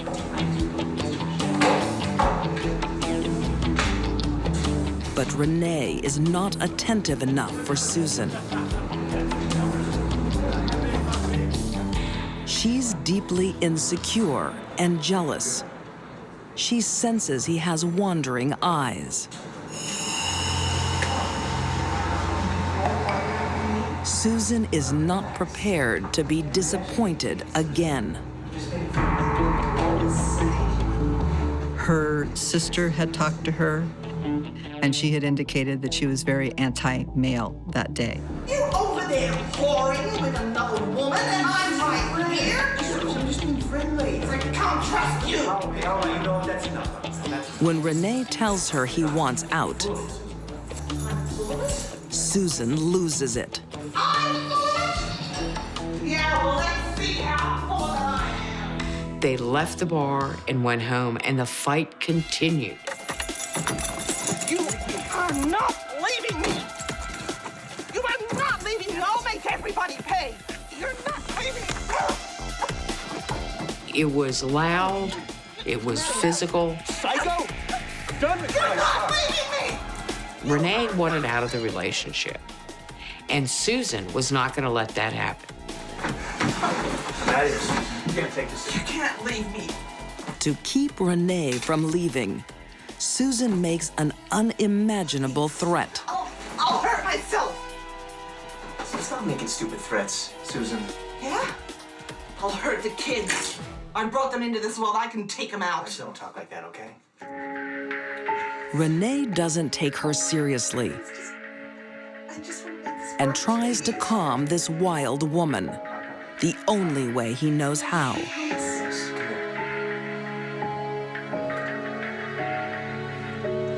To placate her, he suggested that they fool around, and they did.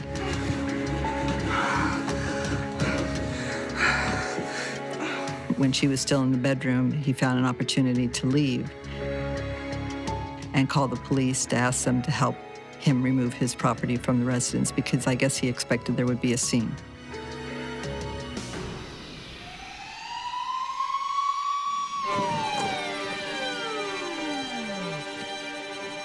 When the police arrive, Susan is out of control. Lying bastard. You're all the same. You lying bastard. Get off my property! The neighborhood commotion brings Renee an ally who lives nearby. Someone who knows Susan's rage. Her estranged husband, Eric Eubanks, the father of her 3 youngest sons. Eric helped Renee and drove him off in his car.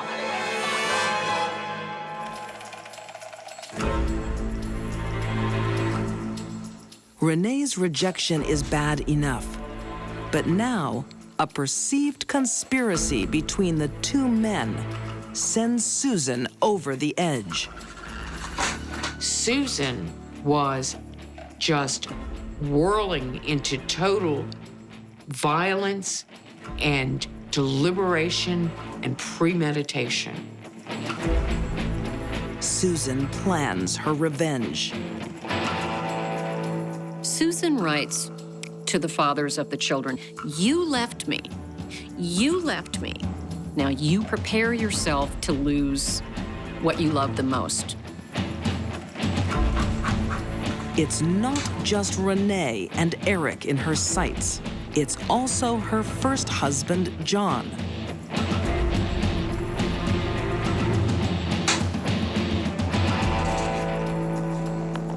It was just basically the ultimate betrayal Innocent lives are about to be caught in the crossfire. It was just pure evil.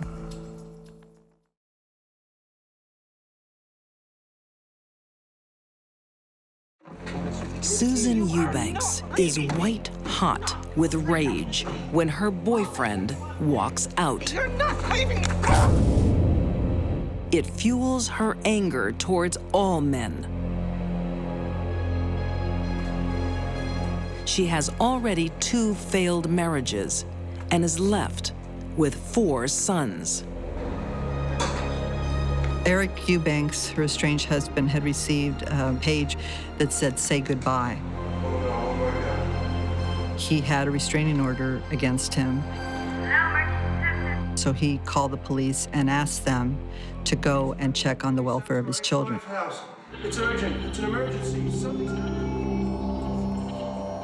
But it will be too late.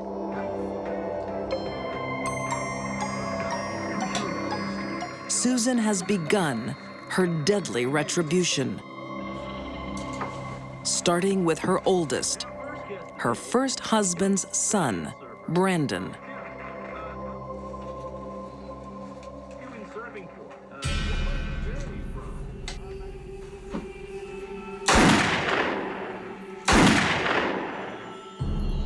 She would have had to kill him first because he could have easily overpowered her, and he would have done anything to protect his brothers. Susan moves on to her second husband's 3 sons. You stay there. Just stay put. The 3 remaining children were probably terrified out of their mind. Stay put. Austin was on the top bunk. One hit him between the bridge of the nose and the eye. There were other bullets that went through the window. We think that he was probably dodging the bullets when his mother was pointing the gun at him.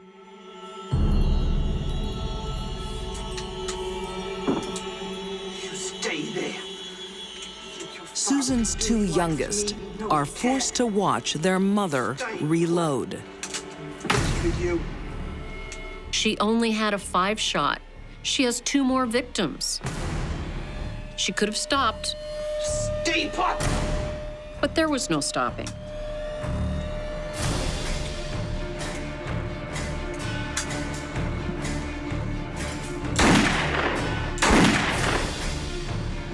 Brigham was shot once on the right side by the ear and then on the back of the head. There was a muzzle imprint, so she put the gun right up to his head.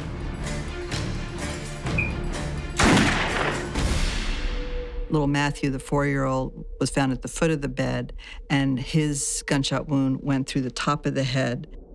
He must have been in a fetal position. Susan murdered her sons in the same order that they came into her life. Only 1 child is spared. Susan's visiting nephew. The fact that Susan did not kill her nephew, I believe, proves what her motive was all along: to break the heart and destroy the life of the fathers of those children. She had no beef with the father of the little boy that survived.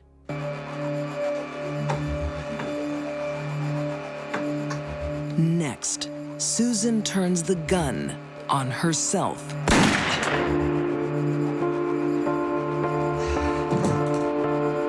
But she doesn't plan to die. Susan shot herself in the stomach, then called 911. Help! What she claimed to police was it was a murder-suicide. Her sons couldn't live without her, and she couldn't live. So she had to kill them and then kill herself. Where are the children? Susan's playing the sympathy card.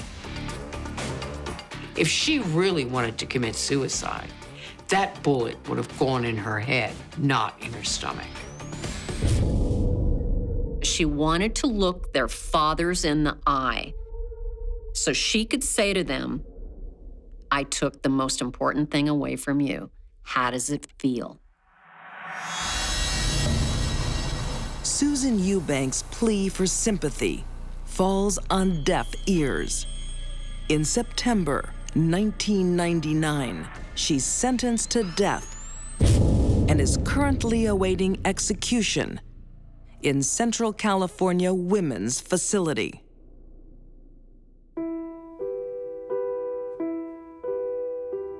The tragedy is Susan's insane quest for love leads her to killing those who loved her the most. She executed those children and wiped away all their hopes and dreams just for the purpose of getting back at the men that she was angry with. Susan Eubanks will be remembered as one of the coldest, most evil mothers that ever hit the face of the earth.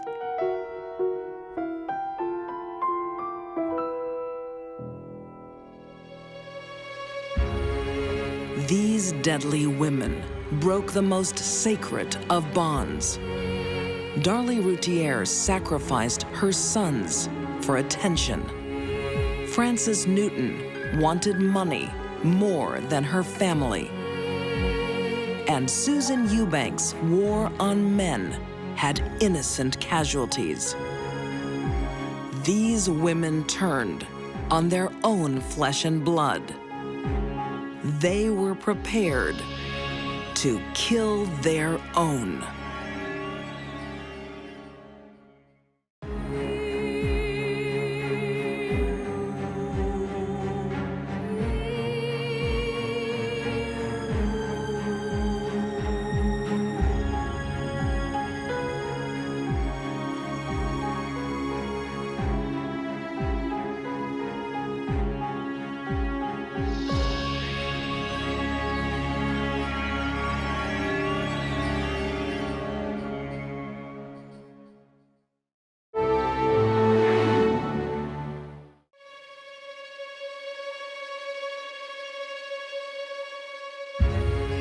Most mothers would lay down their lives to protect their children.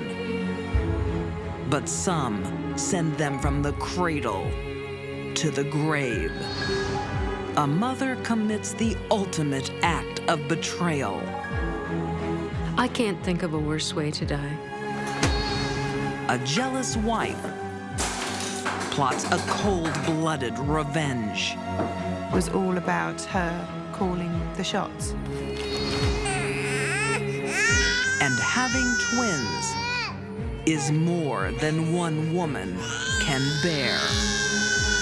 It was a recipe for murder. These deadly women defy every maternal instinct when they shed innocent blood.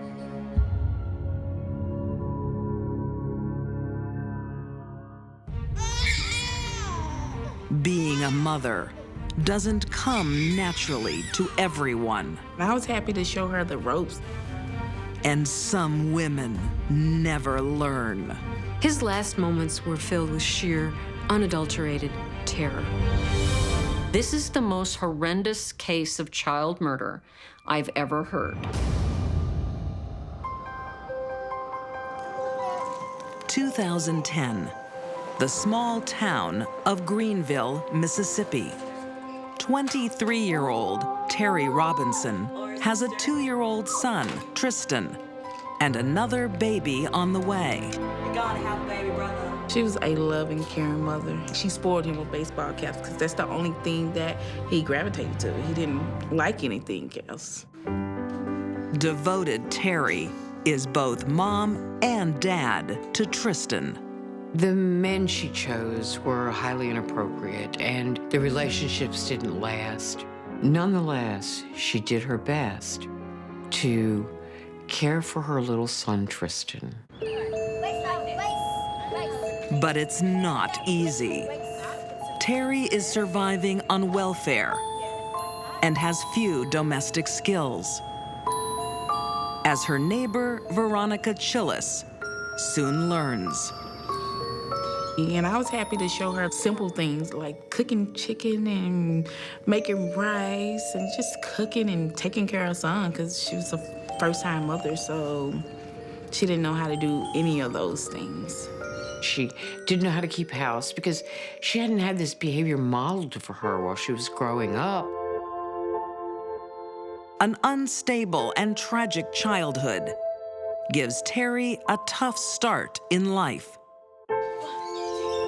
Her mother died when she was 3. She was shuttled back and forth to one foster home after another.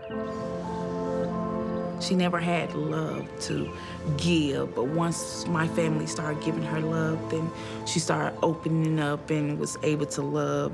So, you sure you're okay, sis? Yeah. I feel like I'm back. After that, she was great and fun to be around. Terry knows she can count on Veronica to help her look after little Tristan. Anywhere she wanted to go, she could just come next door and just drop him off, and he was fine. He was fun, bubbly, always smiling and laughing. He was a nice, smart kid.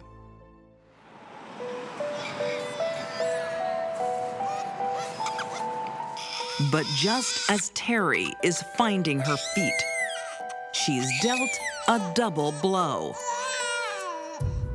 Her friend Veronica moves away, and Terry is shattered by the results of a paternity test.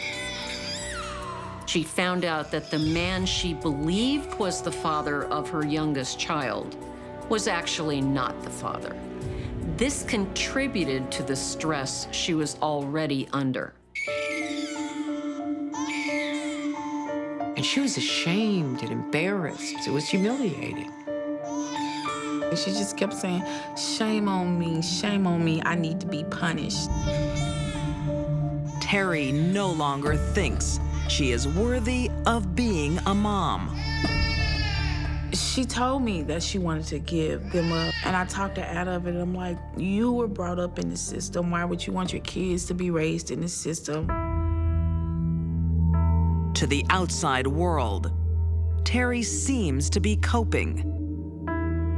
When people looked at what was going on, they saw well-dressed children. They saw that she bought books for them and kept their clothes clean, and they looked cared for. The wicked bring upon themselves the suffering that they try to cause good people. The children look fine, but at church, Terry doesn't. Don't think that y'all can hide from the sight of God. The concerned preacher gives her special attention. Tear out. Come on, kid child. We is all gonna pray for you. She often went around in a daze, and she really did need help. The Lord God, He will bring you through. Terry is more unstable than anyone realizes. Thank you, Lord Jesus. Amen. Despite the fact that she'd been a good mother up to that point, now she didn't even want to look at her new child. Thank you, Lord Jesus. Amen. Terry told people she needed help. She couldn't cope with her life, raising the 2 children. But she didn't get help. Instead, she was told to pray more. Get right with God. Delivering her version of God's word is now Terry's mission.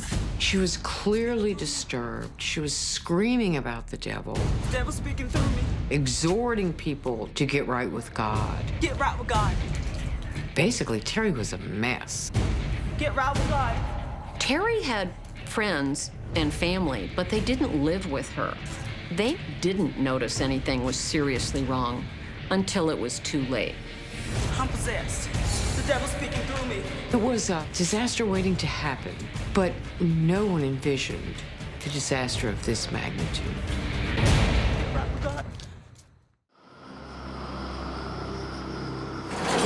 In 2011, in the Deep South, Greenville, Mississippi. The Lord God, He will bring you through.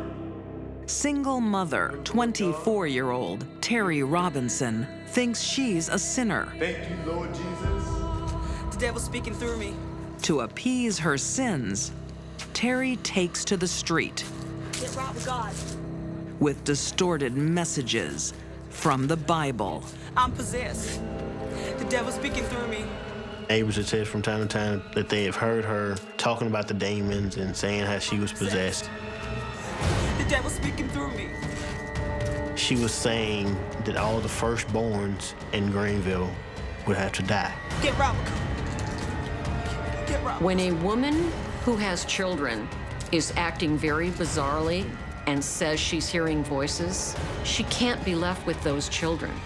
She has to see a doctor. I'm possessed. The devil's speaking through me. On March 2nd, 2011, Terry makes a series of disturbing phone calls. Terry cried out for help. I need someone to take my kids. She called several people she knew, Demons are telling me to keep my kids. but no one came over to check on her. Terry has always been a caring mom. This night, as usual, 3-year-old Tristan has bath time. She had bathed Tristan, and when she got him out of the tub, he got out of the tub naked. But that's the end of her normal daily routine.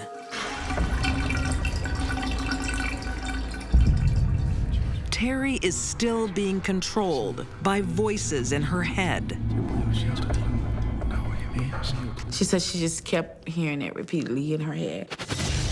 Put him in the oven, put him in the oven.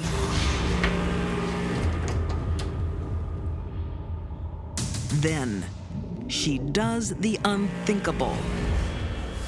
His last moments were filled with sheer, unadulterated terror. He was screaming and crying. I can't think of a worse way to die.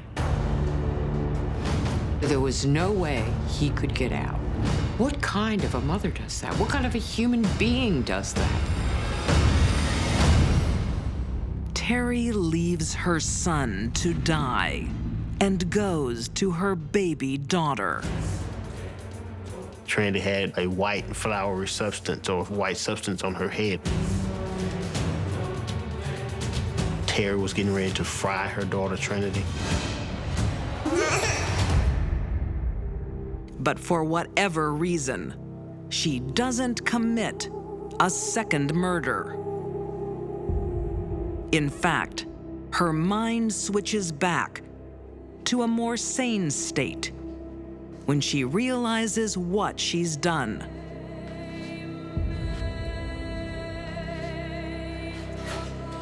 Terry then calls 911 and tries to save herself with a series of stories.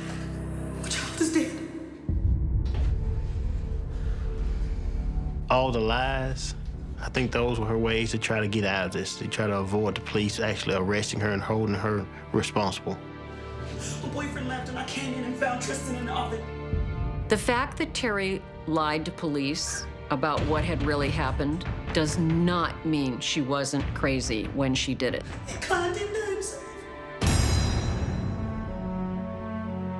At her pre-trial hearing, Terry Robinson's defense claims insanity. Terry's defense counsel argued that she killed her son Tristan because she became convinced that he was satanic and evil. But Terry's found to be mentally competent to stand trial. Whether she was overwhelmed with having a 3-year-old and a 1-year-old, or whether it was something demonic as she proclaimed at various points, Why she did it, I don't know. But I know she did it, and she had to be held responsible. In May 2012, to avoid the death penalty, Terry Robinson pleads guilty to murder and is sentenced to life in prison, leaving her friends and family forever wondering why. I just cried. I cried for 3 days. My face was swollen. I couldn't get out of the bed because I just couldn't understand how it happened. The saddest part is the life that Tristan could have lived. He was only 3 years old. Hadn't even grown to know friends. Hadn't even been able to imagine what or who he wanted to be. And to have that life taken from him by his mother. The one person that was supposed to be there. People afflicted with a severe thought disorder, their brain may give them the most horrible idea imaginable that they would never have thought of if they weren't psychotic. Wonderful, I say. When a woman obsessed with power, she could not tolerate anything that wasn't exactly the way she wanted it, loses control. She felt complete rejection. She felt she'd lost face. The innocent become pawns in her deadly game. It's going to be bad.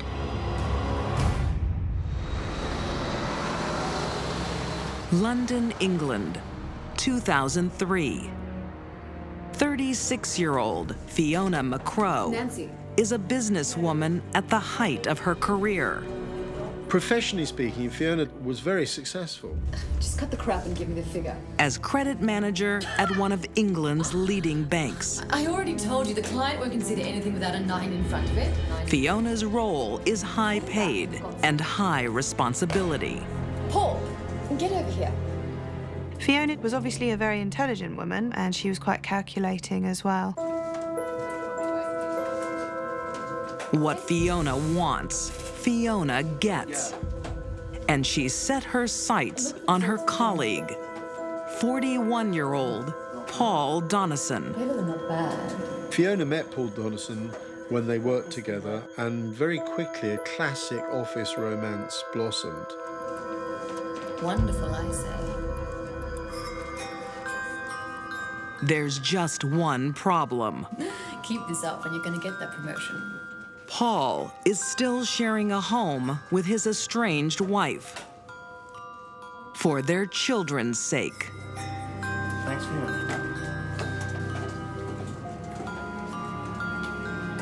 Fiona could not tolerate Paul's estranged wife being in his life at all.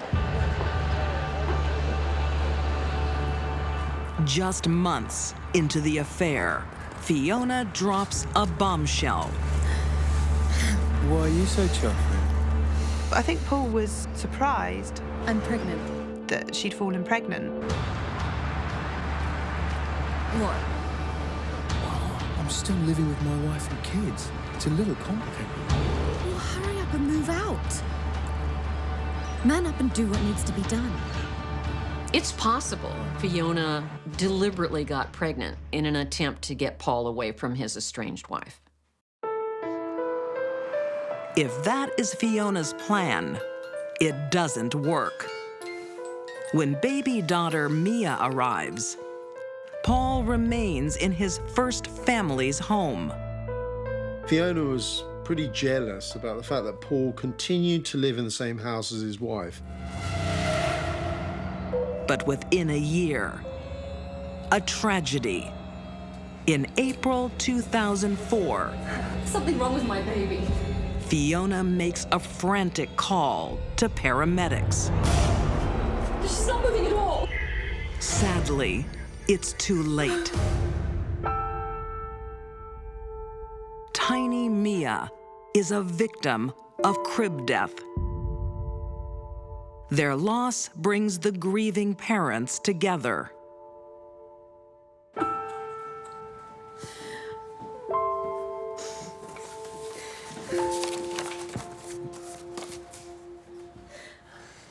will get through this.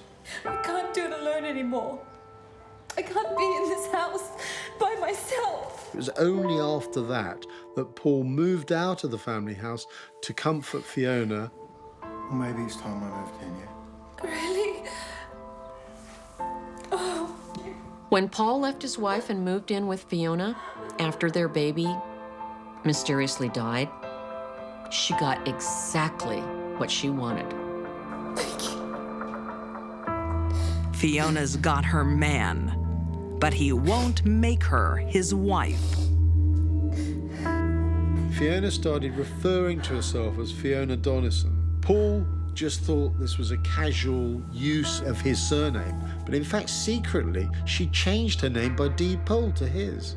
It was very, very important to Fiona to be linked legally with Paul. If he wouldn't marry her, at least she could look like Mrs. Donison. Over the next few years, the couple settles down in the idyllic country town of Heathfield. Paul, can you get them into position? Step in the middle here. And they have 2 more children, Harry and Elise. Harry, do you want to go to the naughty step? They were terribly quiet, terribly well behaved. Here we go, stop being silly. Okay, say cheese on 3. 1, 2, 3. Cheese. They were part of her perfect life that she liked to project that she had. Although both work full-time, Fiona earns far more than Paul, and she is prepared to spend it. What's all this? What does it look like? I thought that we were trying to save our money. MBW, remember? Fiona used to call herself the MBW, the main breadwinner. Main breadwinner. I get to spend my money how I want. She couldn't resist rubbing his nose in it and taunting him about the fact that she was the main breadwinner in the house. We're £40,000 in debt. We'll go out and earn more money. Fiona put Paul down because it made her feel good. She was a shark in that relationship, and Paul was the fish who was swimming away. But her superiority comes crashing down in 2009 with the global financial crisis. She loses her job and her all-important status. I'm off. All the things that she thrived on, the power, the control, the possessions, were all at risk. People that are narcissists do not take rejection of any kind well. They can't seem to get past it. It cuts them to their core, and they will lash out. Fiona Donison's world is sent spiraling out of control. And the result was explosive.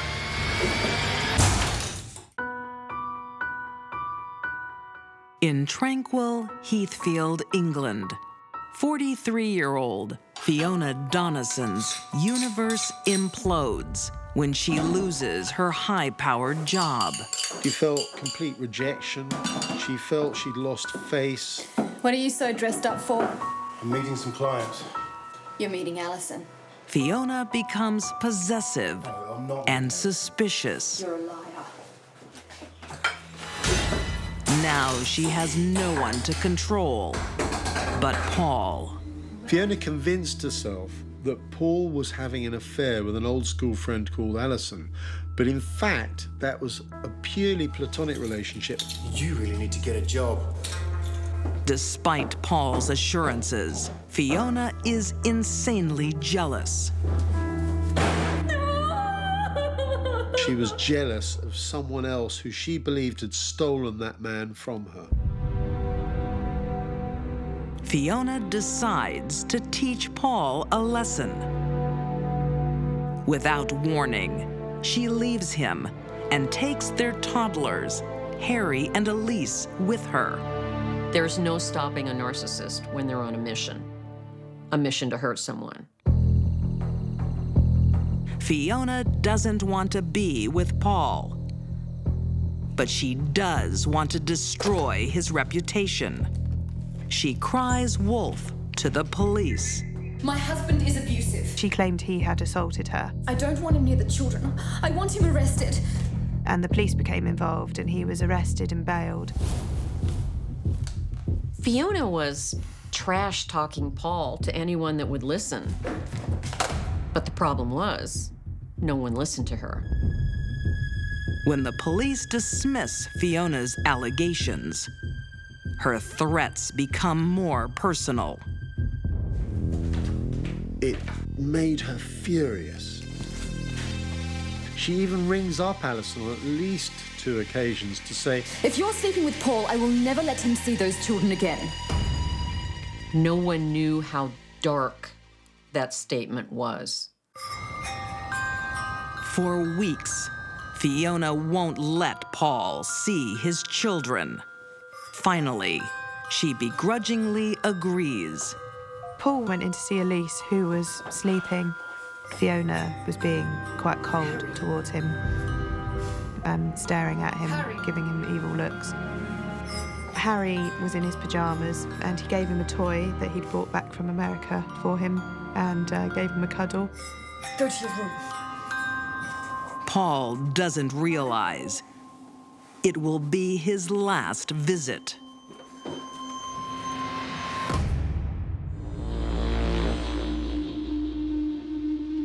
January 26th, 2010. 3-year-old Harry and 2-year-old Elise are sleeping peacefully. Fiona's anger and resentment was building. Her life had become intolerable, and she blamed Paul for it.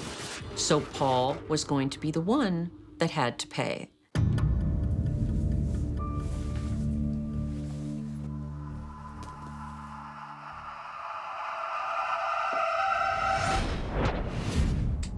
Fiona picked up one pillow and suffocated one child, then did exactly the same to another.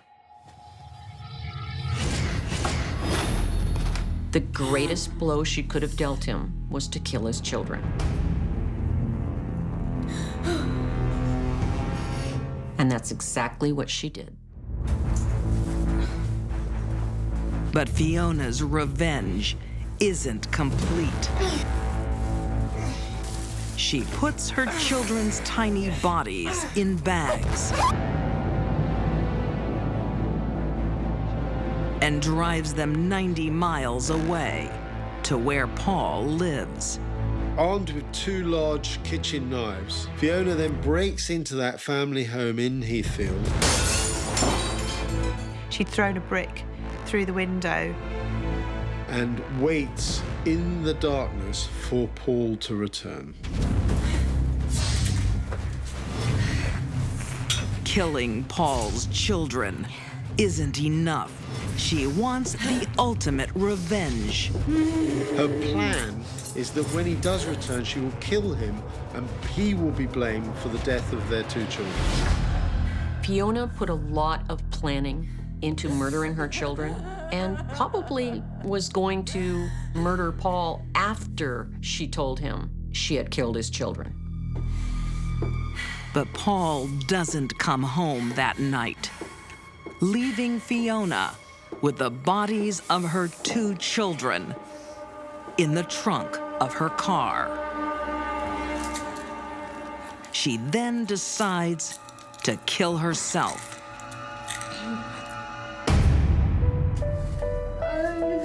But it's one life she can't take. Sorry, love. I've come to hand myself in. The next morning, she turns herself in to the police. I've killed my children. She was swaying from side to side from the effect of the sleeping tablets, and the officer actually presumed she was drunk and lying. The children's bodies are found, and Fiona is arrested, having admitted to killing 2 of her children. Investigators start wondering about the death of her baby girl, Mia. There is a very strong suspicion that she may well have been killed by Fiona as well. Fiona is charged with Mia's murder. But too many years have passed, and crucial evidence is long gone. It's entirely possible Fiona caused the death of her baby daughter, probably to get Paul's attention and to get him to leave his wife. At trial, Fiona pleads insanity, but the court doesn't agree. When Fiona was in hospital, she was heard talking to the children. She was asking after them. It was almost like she was in denial that anything had happened to them. Mental health experts said it was 100% certain that Fiona had been feigning her mental problems. In 2011, Fiona Donison is found guilty of double murder and sentenced to 32 years behind bars. Most people will be appalled by what Fiona Donison did. She cold-bloodedly murdered her 2 young infant children. Fiona Donison's maternal instincts only serve herself. Most of us love our children beyond description and would never hurt them, not the narcissist. For the narcissist, it's all about them. Her need for revenge outweighs everything, including her children's lives. Revenge is the poison you swallow hoping the other person will die. And that describes the crimes of Fiona Donison.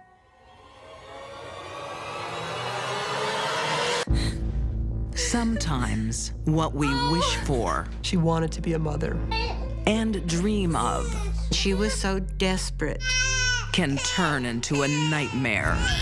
It was a recipe for murder. In Ogden, Utah, 2009, love is in the air. Former school friends, 24-year-olds Jewel Morgan and Philip Hendricks click. They became friends, and that developed into a romantic relationship. The couple share more than romance. They both have learning difficulties. Her records from school on the psychological report says that she is 13 years and 5 months. But you don't need a high IQ to fall in love. Really? Yes. Will you marry me? Yes. Oh. She was so desperate to have a so-called normal life, to have the husband, the kids, a home. Her grandmother, June Morgan, wants the best for her special girl. Oh, that's wonderful. We're gonna have beautiful babies just like their mama. But she fears Jewel is too childlike to take on the responsibilities that can come with marriage. We're gonna be a normal family. I didn't want her to have children. She has emotional problems. She is not really capable of real love. Jewel's start in life is tragic. And this is where you'll sleep, Jewel.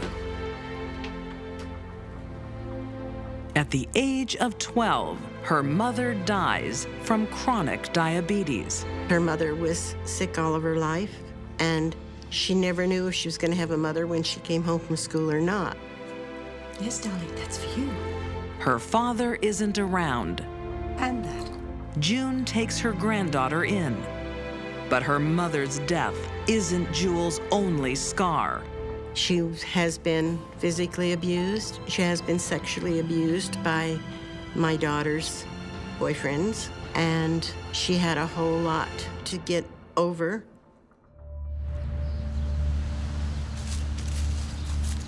Jewel grows up not knowing what's right or wrong sexually. So I have to play doctor nurse? That had a lot to do with the way that Jewel acted around the male sex. It was a learned behavior. Jewel's low IQ made her pliable for other people to manipulate and control. It also contributed to her lack of impulse control. Rather than think her way through a problem, she would simply react physically out of frustration. This is not good for the future. To protect Jewel, Grandma resorts to extreme measures. Come on. No! He's my friend! Jewel, he's using you. Jewel! Go on, get home. I had her on depot shots. I tried to get her sterilized when she was 14. It's against the law. You can't do it. Throughout her teen years, Jewel is sexually active, but protected by contraception.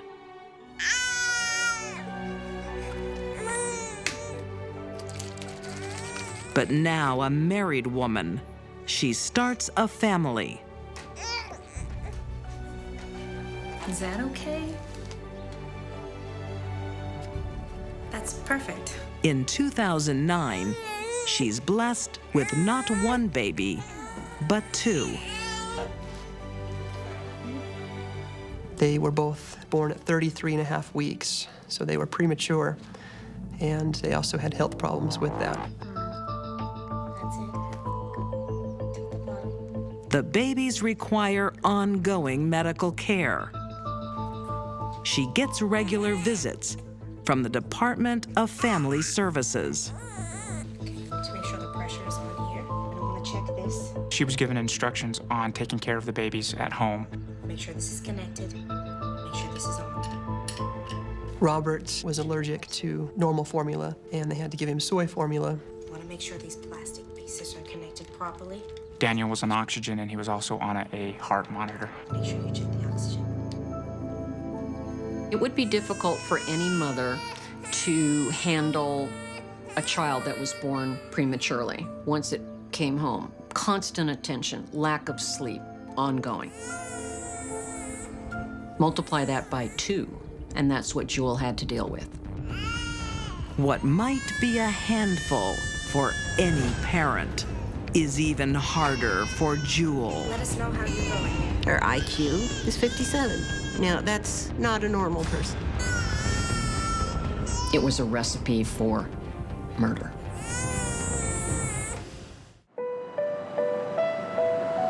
In Ogden, Utah, January 2010. 25-year-old Jewel Hendricks is struggling with motherhood. Her 2-month-old twins, Robert and Daniel, require constant care. She was a woman in pitiful circumstances. She would sit alone in her apartment while her husband was at work, and she would just listen to her kids cry, all alone. And nobody to spell her, nobody to drop in and check on her. Why won't you shut up? I think if Jewel had been of higher intellect, she might have been able to figure out something different, pick up a phone, resume family services, get some help. It was available. But her IQ was less than 60. She never thought of that.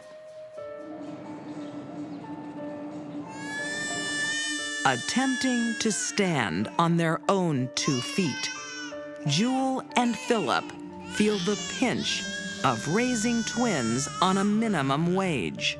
They were a single-income family, and Mr. Hendricks worked at a thrift store. Settle him down. We need his soy milk. They didn't have enough money to get the formula that Robert needed, so they had gone back to giving him normal formula, which caused him to throw up constantly, added to his crying, his fussiness. They had received notice they were about to be evicted for non-payment of rent. I did not know about the evictions. You have 3 days to move out. I knew she was stressed, but she just did not want to tell me. Jewel was under enormous strain. Can you get a raise? No. The only way she saw out of her predicament was to lighten her load. On January 24th, 2010, Philip returns home from a late shift at the store. While Daniel is happy, Robert is yet again having trouble settling. Robert woke up crying again.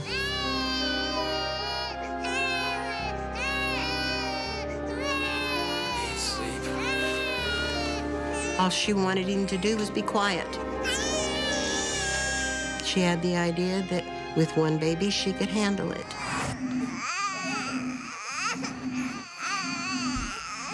Fussy, irritable Robert has to go.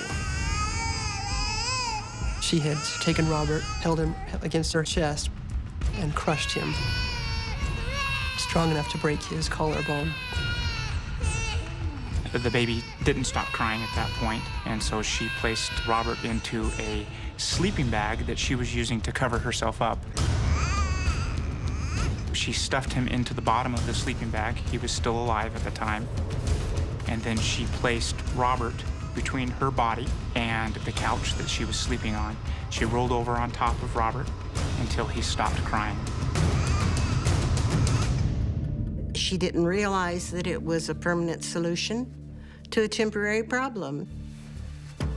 Jewel finally falls asleep. Beneath her, baby Robert, smothered and crushed. She woke up again at 5:30.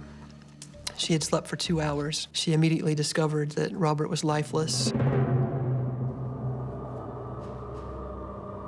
She observed that he was dead and that his head was like jelly. Jewel covers her crime as best she can. She placed Robert into an infant car seat by the couch, wrapped him up tightly, and made him look as normal as she possibly could. Jewel pretends it's an accidental smothering. Phil! It's Robert! He isn't breathing! Call 911! But the injuries are too horrific. And Jewel's own words tell the police what has happened. She was overheard holding Daniel, telling him that, she was sorry that this had happened and that she wished that Robert had been a good baby like Daniel had been. I wish you'd been a good baby like you. She said that it was too difficult for her to have 2 children at the home, that she loved the other twin boy, Daniel, more than she loved Robert. I thought we'd have a better life with just one baby. I couldn't have been more shocked. In fact, I lost it when they told me, because it was something that I couldn't see Joel ever doing. She's not a cold-blooded killer, but she did love little Robert. The most disturbing or troubling part is maybe how little she would have needed to been able to be a mother. The story of Jewel Hendricks is a story of a major system failure, but moreover, it's a story of a major human failure. And a little boy is dead. In September 2011, Jewel Hendricks pleads guilty to first-degree murder. Her low IQ doesn't reduce her sentence. She gets 15 years to life in prison. It's heartbreaking for me because that's not where she should be. But yes, she did commit a crime. Jewel's surviving son, Daniel, now lives with an adoptive family. He will be a man when or if his mother is released. I think that Jewel knew what she was doing when she killed her son, but she thought it would bring her relief, and it didn't.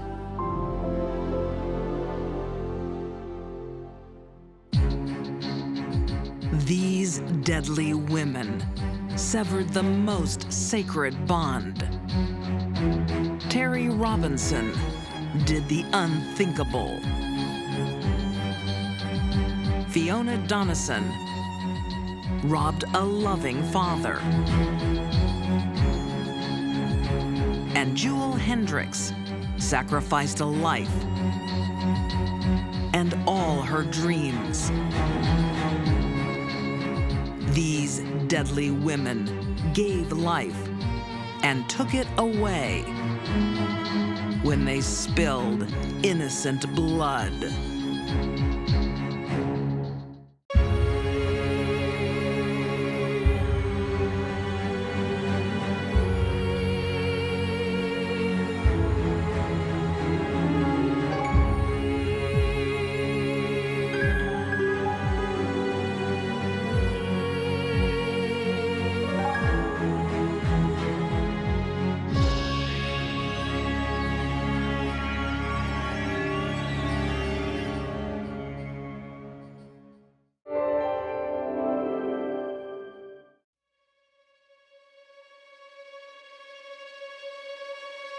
I can talk to them however I want. Every family has their ups and downs.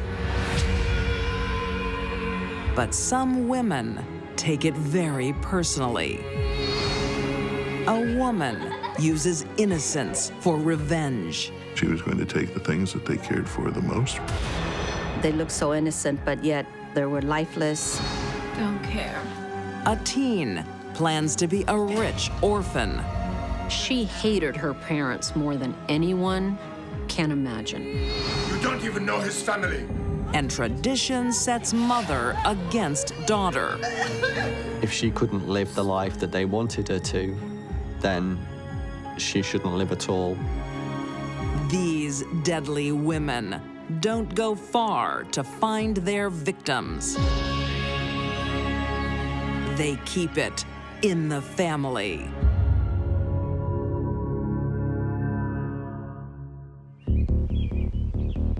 Some women can't cope on their own. She always seemed to need a man in her life. They need a man to adore them. Sandy got what she wanted. Or watch out. They were completely unprepared for what they found inside the house.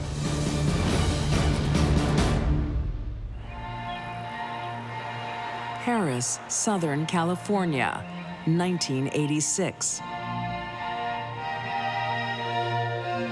Divorcee and mother of three, 22-year-old Sandy Nieves is hoping the second time's the charm. She marries 36-year-old David Folden. Dearly beloved, we are gathered here today to witness the joining of Frank and Sandy. They meet in the most unusual circumstances. Sandy married a man who, 2 years earlier, had been married to Sandy's mother. Now pronounce you man and wife. All in the family. She seemed to be a woman who was always looking for a man in order to be able to support her and her children.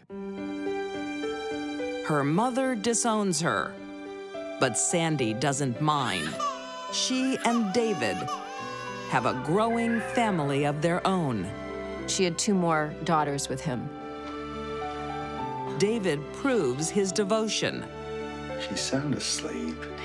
When Grandpa becomes daddy. How would you feel if I adopted the other kids? Really? Yeah. I mean, I love them like they're my own. When he married Sandy, he adopted her 3 children from her first marriage. To the outside world, Sandy appears to be a perfect mother. Oh! The children were very well behaved. They were well-mannered. They were always immaculately turned out. David's roll. He's on your team. Model kids, kids that you'd like to have as your own. But when things don't go Mom's way, We want David! We want David! We want David! Who did that? Come on, it was just an accident. Inside the home was a different story. Tell me who did it, or you'll all be blamed. That's enough, Sandy. Sandy, that's enough. Dare you? You do not interfere with me. Sandy was, to say the least, strict with the kids. In fact, unreasonably strict. You're the one that's always walking over me. These are my children. They're my children, too. They were very controlled, very, very obedient, almost like little soldiers. No, they are not. You are acting crazy and controlling. She was very controlling, and Sandy got what she wanted. I can talk to them however this is not what David wants. After 8 years of marriage, he tires of Sandy's tough love. You try to control everything. Crazy, I'll get you crazy. They got a divorce. The marriage didn't last.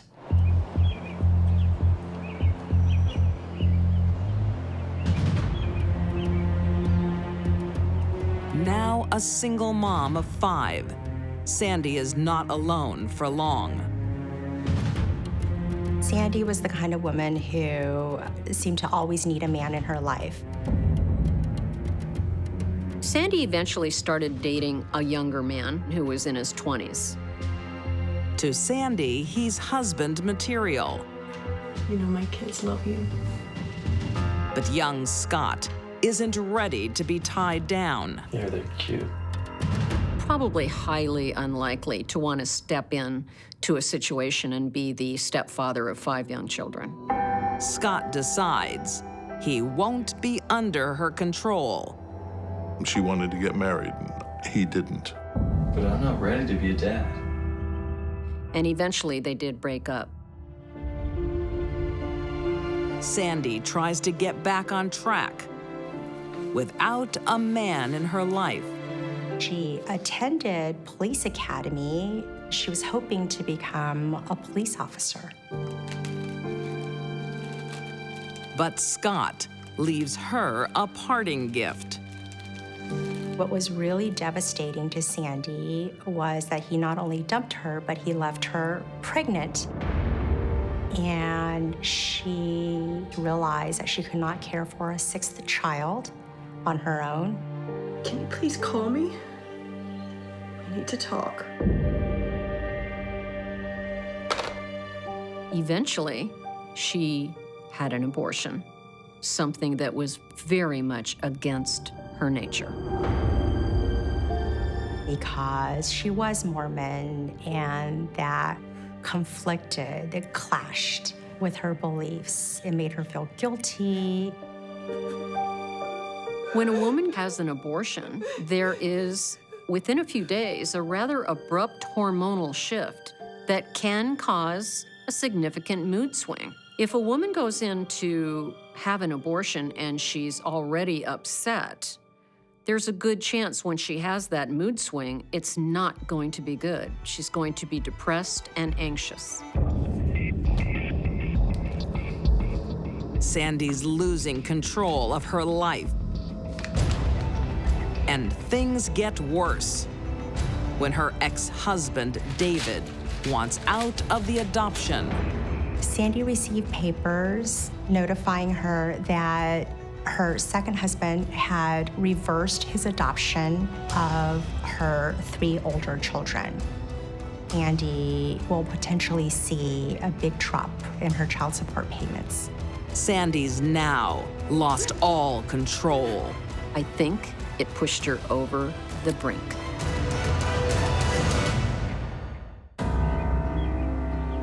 June 30th, 1998, Saugus, California. Okay, settle down. Just days after 34-year-old Sandy Nieves has an abortion. One over there. She decides to give her 5 children a special treat. They were going to have a slumber party. They were having a party to watch television, watch movies, and have popcorn. It was the first time the children ever had a slumber party together in the house. But that party will change the family forever.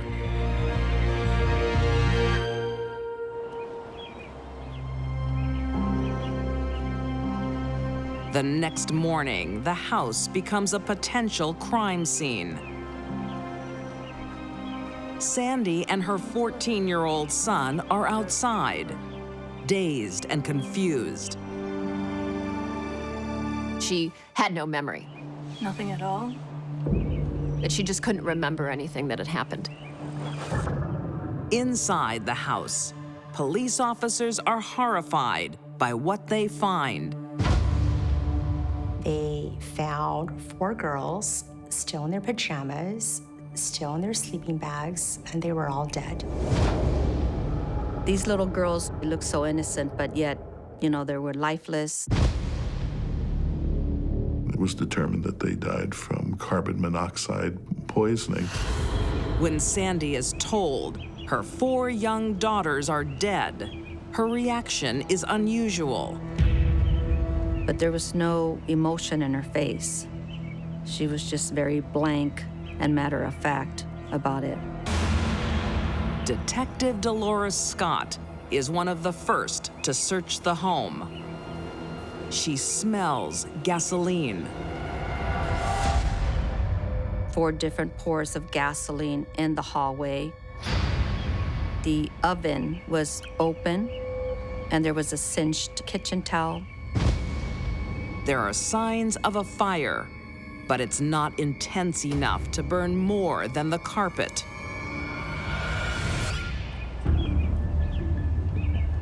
And they find letters. She was very angry at her second husband, and she also felt heartbroken over her breakup with her ex-boyfriend and the abortion. And she wrote letters letting those men know exactly how she felt. They were basically like goodbye letters. We took them as suicide letters.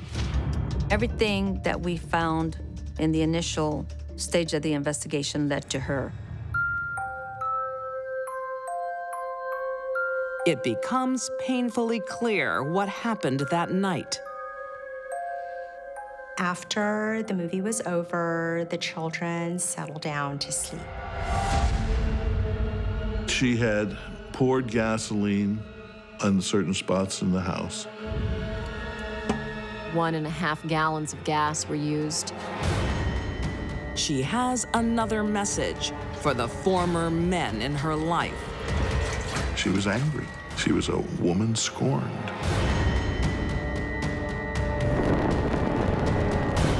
She was going to take the things that they cared for the most, which was the children. I'm gonna have the last word and take everything from you. Sandy doesn't need a flame to kill her children. The smoke will do it.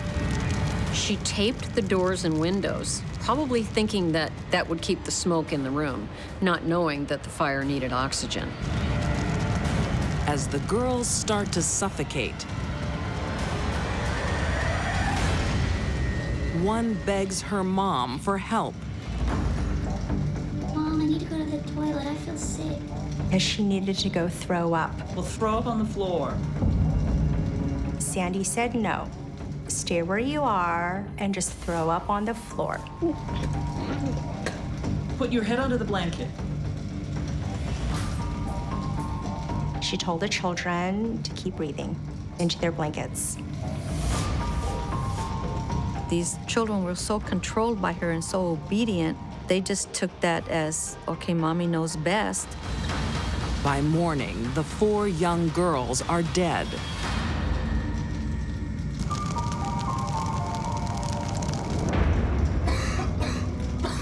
Sandy and her only son escape. Sandy may have intended on dying with her children. What was supposed to be a murder-suicide turned into simply a multiple murder. In April 2000, Sandy goes on trial. She commits one last terrible act. She pointed the finger at David.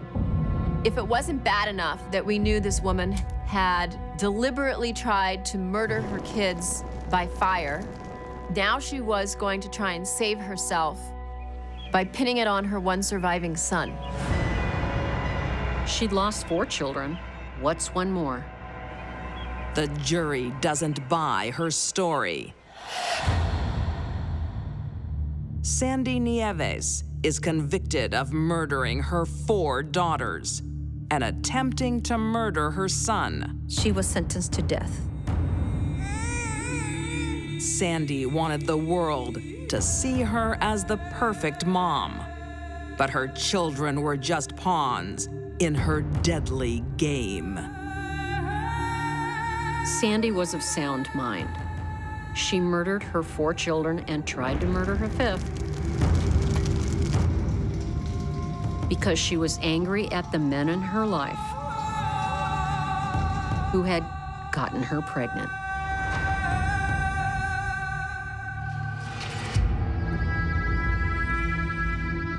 These were little girls. One of them was 5 or 6 years old. The oldest girl that died was 12.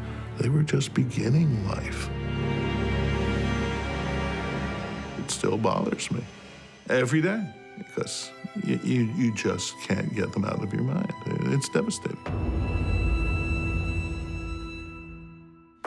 When blood isn't thicker than water. Where did you 2 meet? Doesn't matter. Hatred, greed, and jealousy. Family ties can be severed permanently. I want to hear it. I want to listen to their screams.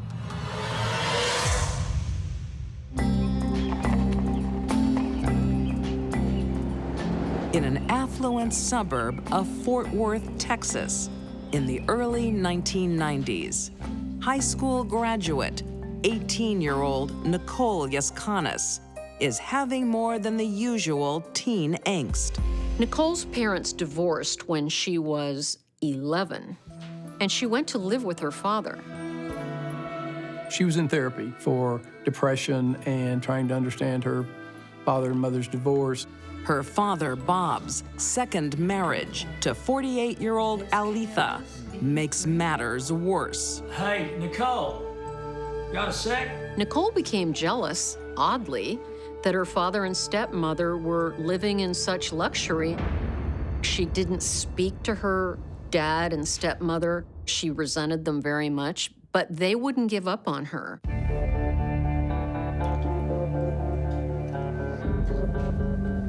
The only bright light in her life is boyfriend, 18-year-old Jeremiah Wetmore. Not exactly the boy next door. So Nicole, who does she pick for really her first big love? The baddest boy in town. The rough guy, the tough guy. So, where did you 2 meet? Doesn't matter. He was scary. He was a cutter. He had carved on himself. He had emotional/mental issues. The teenagers move in together, but Nicole still expects Dad to pay the bills. I look at Nicole and I see a spoiled little girl who would ask Daddy for what she wanted and demand it. And perhaps when she was little, Daddy gave it to her. I need another loan. What's it for this time? Power bill. Nicole believes that she can have whatever she desires. You can't expect me to keep bailing you out. You can afford it. I want that. I want this. Give me that. Why? Because I deserve it. I'm owed it by society.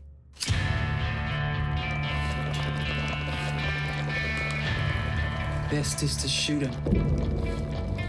When Dad threatens to cut the money off, Nicole decides she needs a permanent solution. Don't care. Just kill them both. If her father and stepmother happened to die, that she would inherit a great deal of money. Do it properly, else we won't get the insurance money. Trust me, it'll be easy. Jeremiah has a history of violence, so when Nicole enlists his help, he doesn't hesitate. Jeremiah, who was known to be a violent psychopath. This is the boy she chose. I wonder why. Bang. January 29th, 1994. Aletha, which one is it? Bob and Aletha Yaskanis invite Nicole and her boyfriend over for dinner while her parents are preparing the pasta. Nicole prepares a surprise of her own. Nicole wanted her parents dead and their money so she could move on with her life. Mansfield, Texas, 1994. Bob Yaskanis is hoping for a happy family get-together with his daughter. Well, let's hope for a peaceful night. It'll be fine. But Nicole won't be coming to dinner. I reckon I should stay here. At the last minute. What do you mean? Nicole pulls out. You go, take Michael. You might need his gun. Michael! She sends a friend, 17-year-old Michael Heath, in her place. Heath was the go-along buddy that just thought, you know, I'm 17 years old and I've got a .357 revolver tucked. He was just in it for the good time ride. He's coming. Nicole doesn't want to get her hands dirty, but she still wants to be involved. Ring me before. I want to hear the shots. What they came up with was that Jeremiah would force Nicole's father to call her, and then he would shoot them, and Nicole could listen to that over the phone. I want to hear it. I want to listen to their screams. I want to listen to them pleading, begging for their lives. What does that say about Nicole? That she doesn't want to be there, but she wants to hear it. She wants to share in the madness. She hated her parents more than anyone can imagine.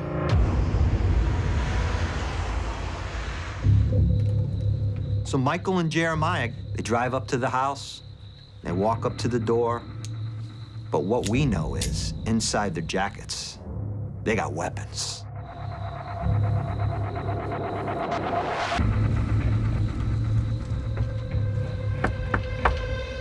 When the guests arrive, Bob's surprised his daughter isn't with them. Hey, how you doing, Bob? Nick's running late, so I got a lift with Michael. Hi. Nice to meet you. Nicole said you wouldn't mind. No, not at all. Come on in. The parents invite him in. Come on in. Back at her apartment, Nicole is waiting to listen to murder. She said she expected to hear the shots. Nicole's running late. We have one more for dinner. But Jeremiah doesn't stick to the plan. He jumps the gun. It kind of got to a lull, and he finally just thought, oh, hey, you know, I've got them both right here. Might as well do it. Can I offer you a drink? Would you like it? No. Wait. There's no calling Nicole, there's no nothing but gunfire and blood. That's all there is. Jeremiah shoots Robert first. Because why? He needs to take out the threat. She knows that she is next.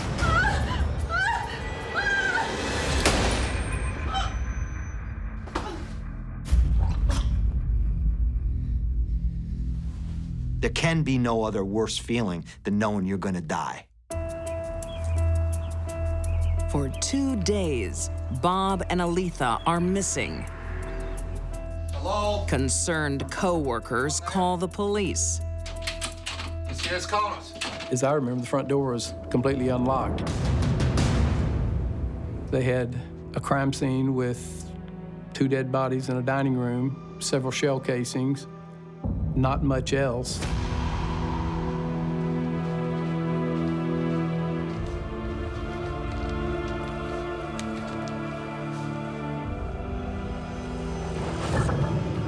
When Nicole is notified, she reacts strangely. She didn't seem as upset as one would having just lost her father. Yeah, we're having my daughter and her boyfriend over.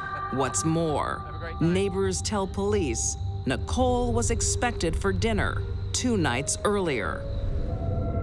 Then the police got an anonymous phone call about Nicole's involvement. She clearly manipulated Jeremiah into doing this and thought she was going to walk away scot-free.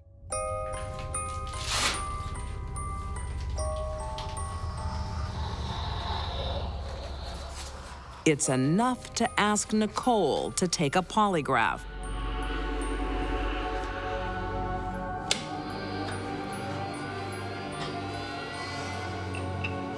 Do you know who killed your father? No. That was a biggie. I mean, that was one of the main things that helped get the ball rolling.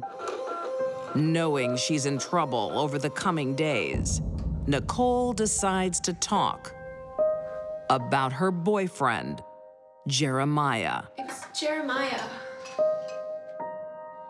What about him? He's violent. He's got a killing nature. She was not involved. Her violent, dope-smoking boyfriend had misconstrued some of her comments, and she never intended for this really to happen. He made it happen. But when police talk to Jeremiah, they get another story. He confesses all.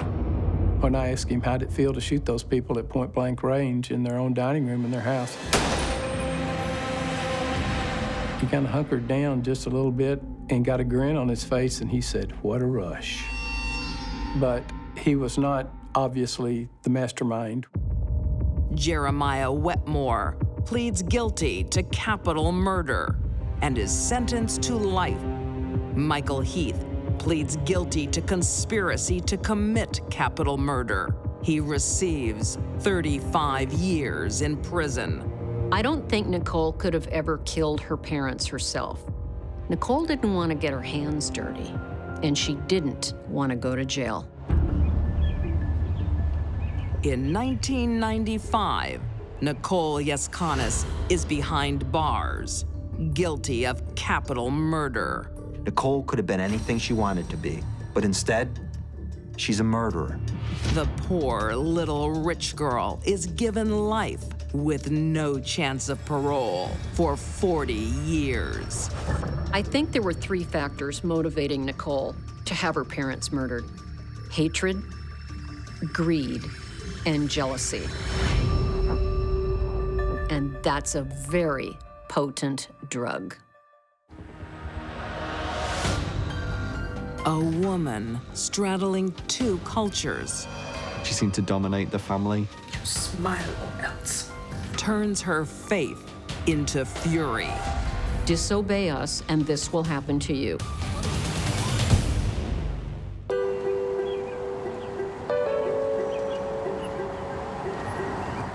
The riverside town of Warrington, northwest England, October 2002.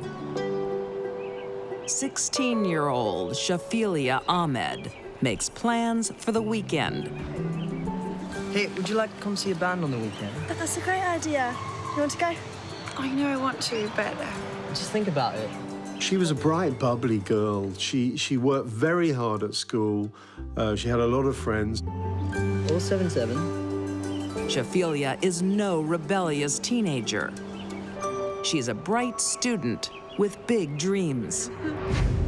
Shafilia wanted to be a lawyer, study law at university, and then later on in her life perhaps become a prosecutor or a defense lawyer. Such a dedicated student should be the apple of her parents' eyes. But 39-year-old Fazana Ahmed and her husband, Iftikhar, have a strict religious code. Shafelia wanted the lifestyle that all her friends had at school. She wanted a boyfriend. Iftikhar and Fazana did not want that. Her parents come from a very different culture. Both Fazana and Iftikhar were originally from Pakistan. Iftikhar moved to Bradford and was set up with Fazana through an arranged marriage.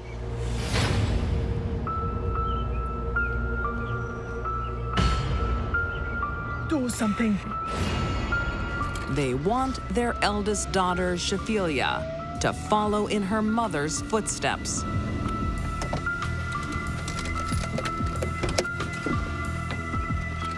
Dad? Dad? They wanted a daughter who was like Fazana, who was happy to agree to an arranged marriage. Fraternizing with Western boys is not acceptable. Fazana seemed to dominate the family. It seemed that she was the brains behind the pairing. Fazana believes her teen daughter is shaming the family. They had found numbers of boys that she'd had on her phone, as probably any teenage girl would have. I was just talking to a boy from school. You were acting like a whore. The parents were very against this. This was absolutely not the way to live your life. Who is this? He's just a school friend. You don't even know his family. Why do I need to know his family?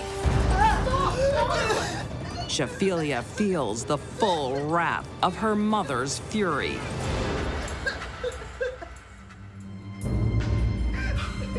She squeezed her neck so hard she left a mark. Of course, she couldn't let society see that, so she kept her home from school. For days, the teenager is kept prisoner in her own home. She wrote many poems and letters describing the hurt and turmoil, the fear she felt living with her parents.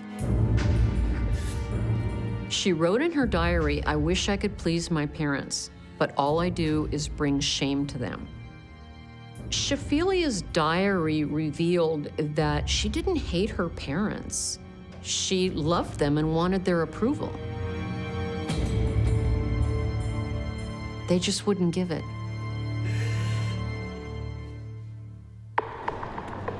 When Shafelia is still away from school a week later, her concerned teacher pays the Ahmeds a visit. Her teachers knew there was an issue. This is my wife, Fiza. Nice to meet you. They didn't know the extent to it. They didn't know the real problems that were going on. Mr. Ahmed, why hasn't Shafelia been at school? The visit forces Shafelia's parents to send her back to school. She's been unwell. But that's the last place they want her to be. They feared every time that they weren't with her, they feared what might happen to her. They didn't want her out of their control. Shafelia's parents come up with a plan to solve their problem. What did you miss the most? Thank you. Oh, She was outside school and chatting with her friends, normally in the way that any teenager would. what's wrong? He pulled up in his car, grabbed her into the car and drove off. They know exactly how to shield their daughter from Western ways. Shafelia's parents bought tickets for her to go to Pakistan. This is more than a family holiday. I'm ready. Her mother plans something special. She wanted her to go back to Pakistan, live in the mountains, and marry a man a decade older than she was. Fazana knows her daughter won't go quietly. What's wrong with her? Nothing. She's just tired. Help her get into the car. so she drugs her. A lot of this was pure hate and rage. If she couldn't live the life that they wanted her to, then she shouldn't live at all. In a remote farming village in Pakistan, February 2003, Shafilia is on a promise. Aged just 16, she was taken to Pakistan to meet her would-be groom, the man that they had decided would marry her. My son would be very good for your daughter. I think that will be a very good arrangement. You smile or else. Shafilia can't face the life her mother forces upon her. She finds some bleach in the bathroom of the house where she was staying, drinks the bleach. Bleach is a strong chemical used for cleaning. It burns everything in its path. When you drink it, it destroys all of the tissues that line the inside of the mouth, the esophagus, and the stomach. So there is tremendous pain. It was the desperate act of a frightened young woman who didn't want to be married to an older man in Pakistan. But her mother shows no sympathy and refuses to call for medical attention. It's shocking that Shafilia had no medical attention. It is stunning to me that they could have watched her suffer.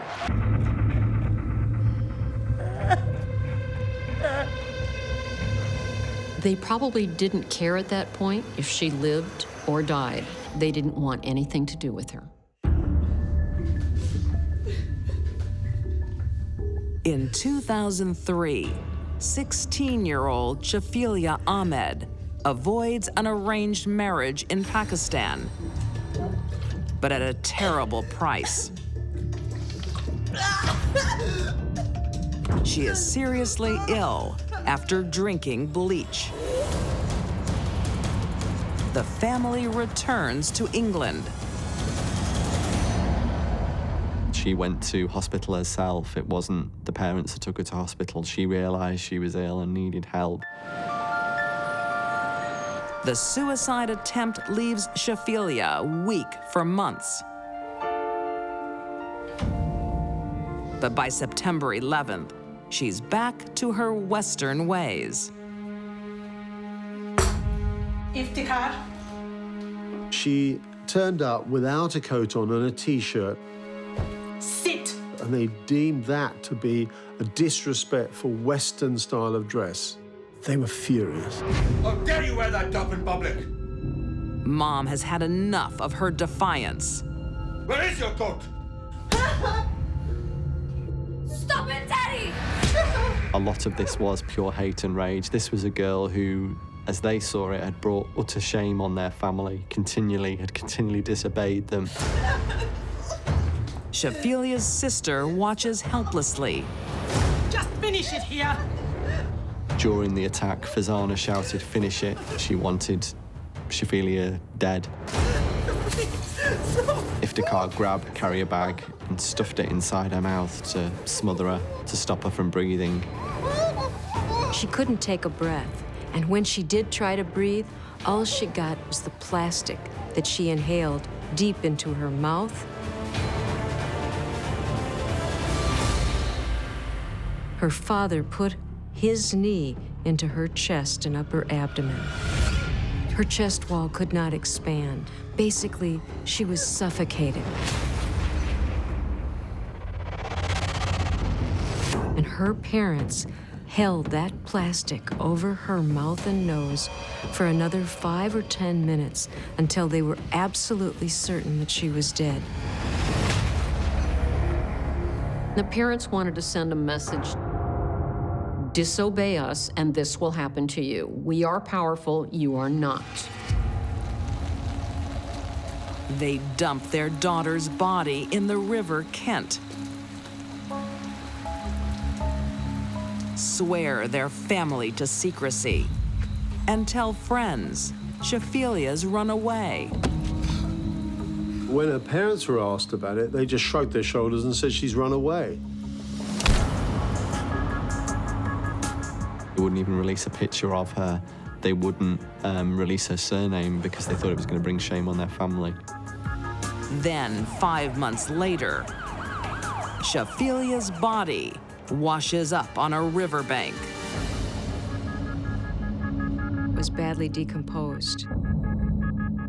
She was identified by her jewelry and by her dental x-rays. All signs point to murder. Why do I need to know his family? And the British police know about this family's troubled past. The police, very early on, suspected that the parents were behind this.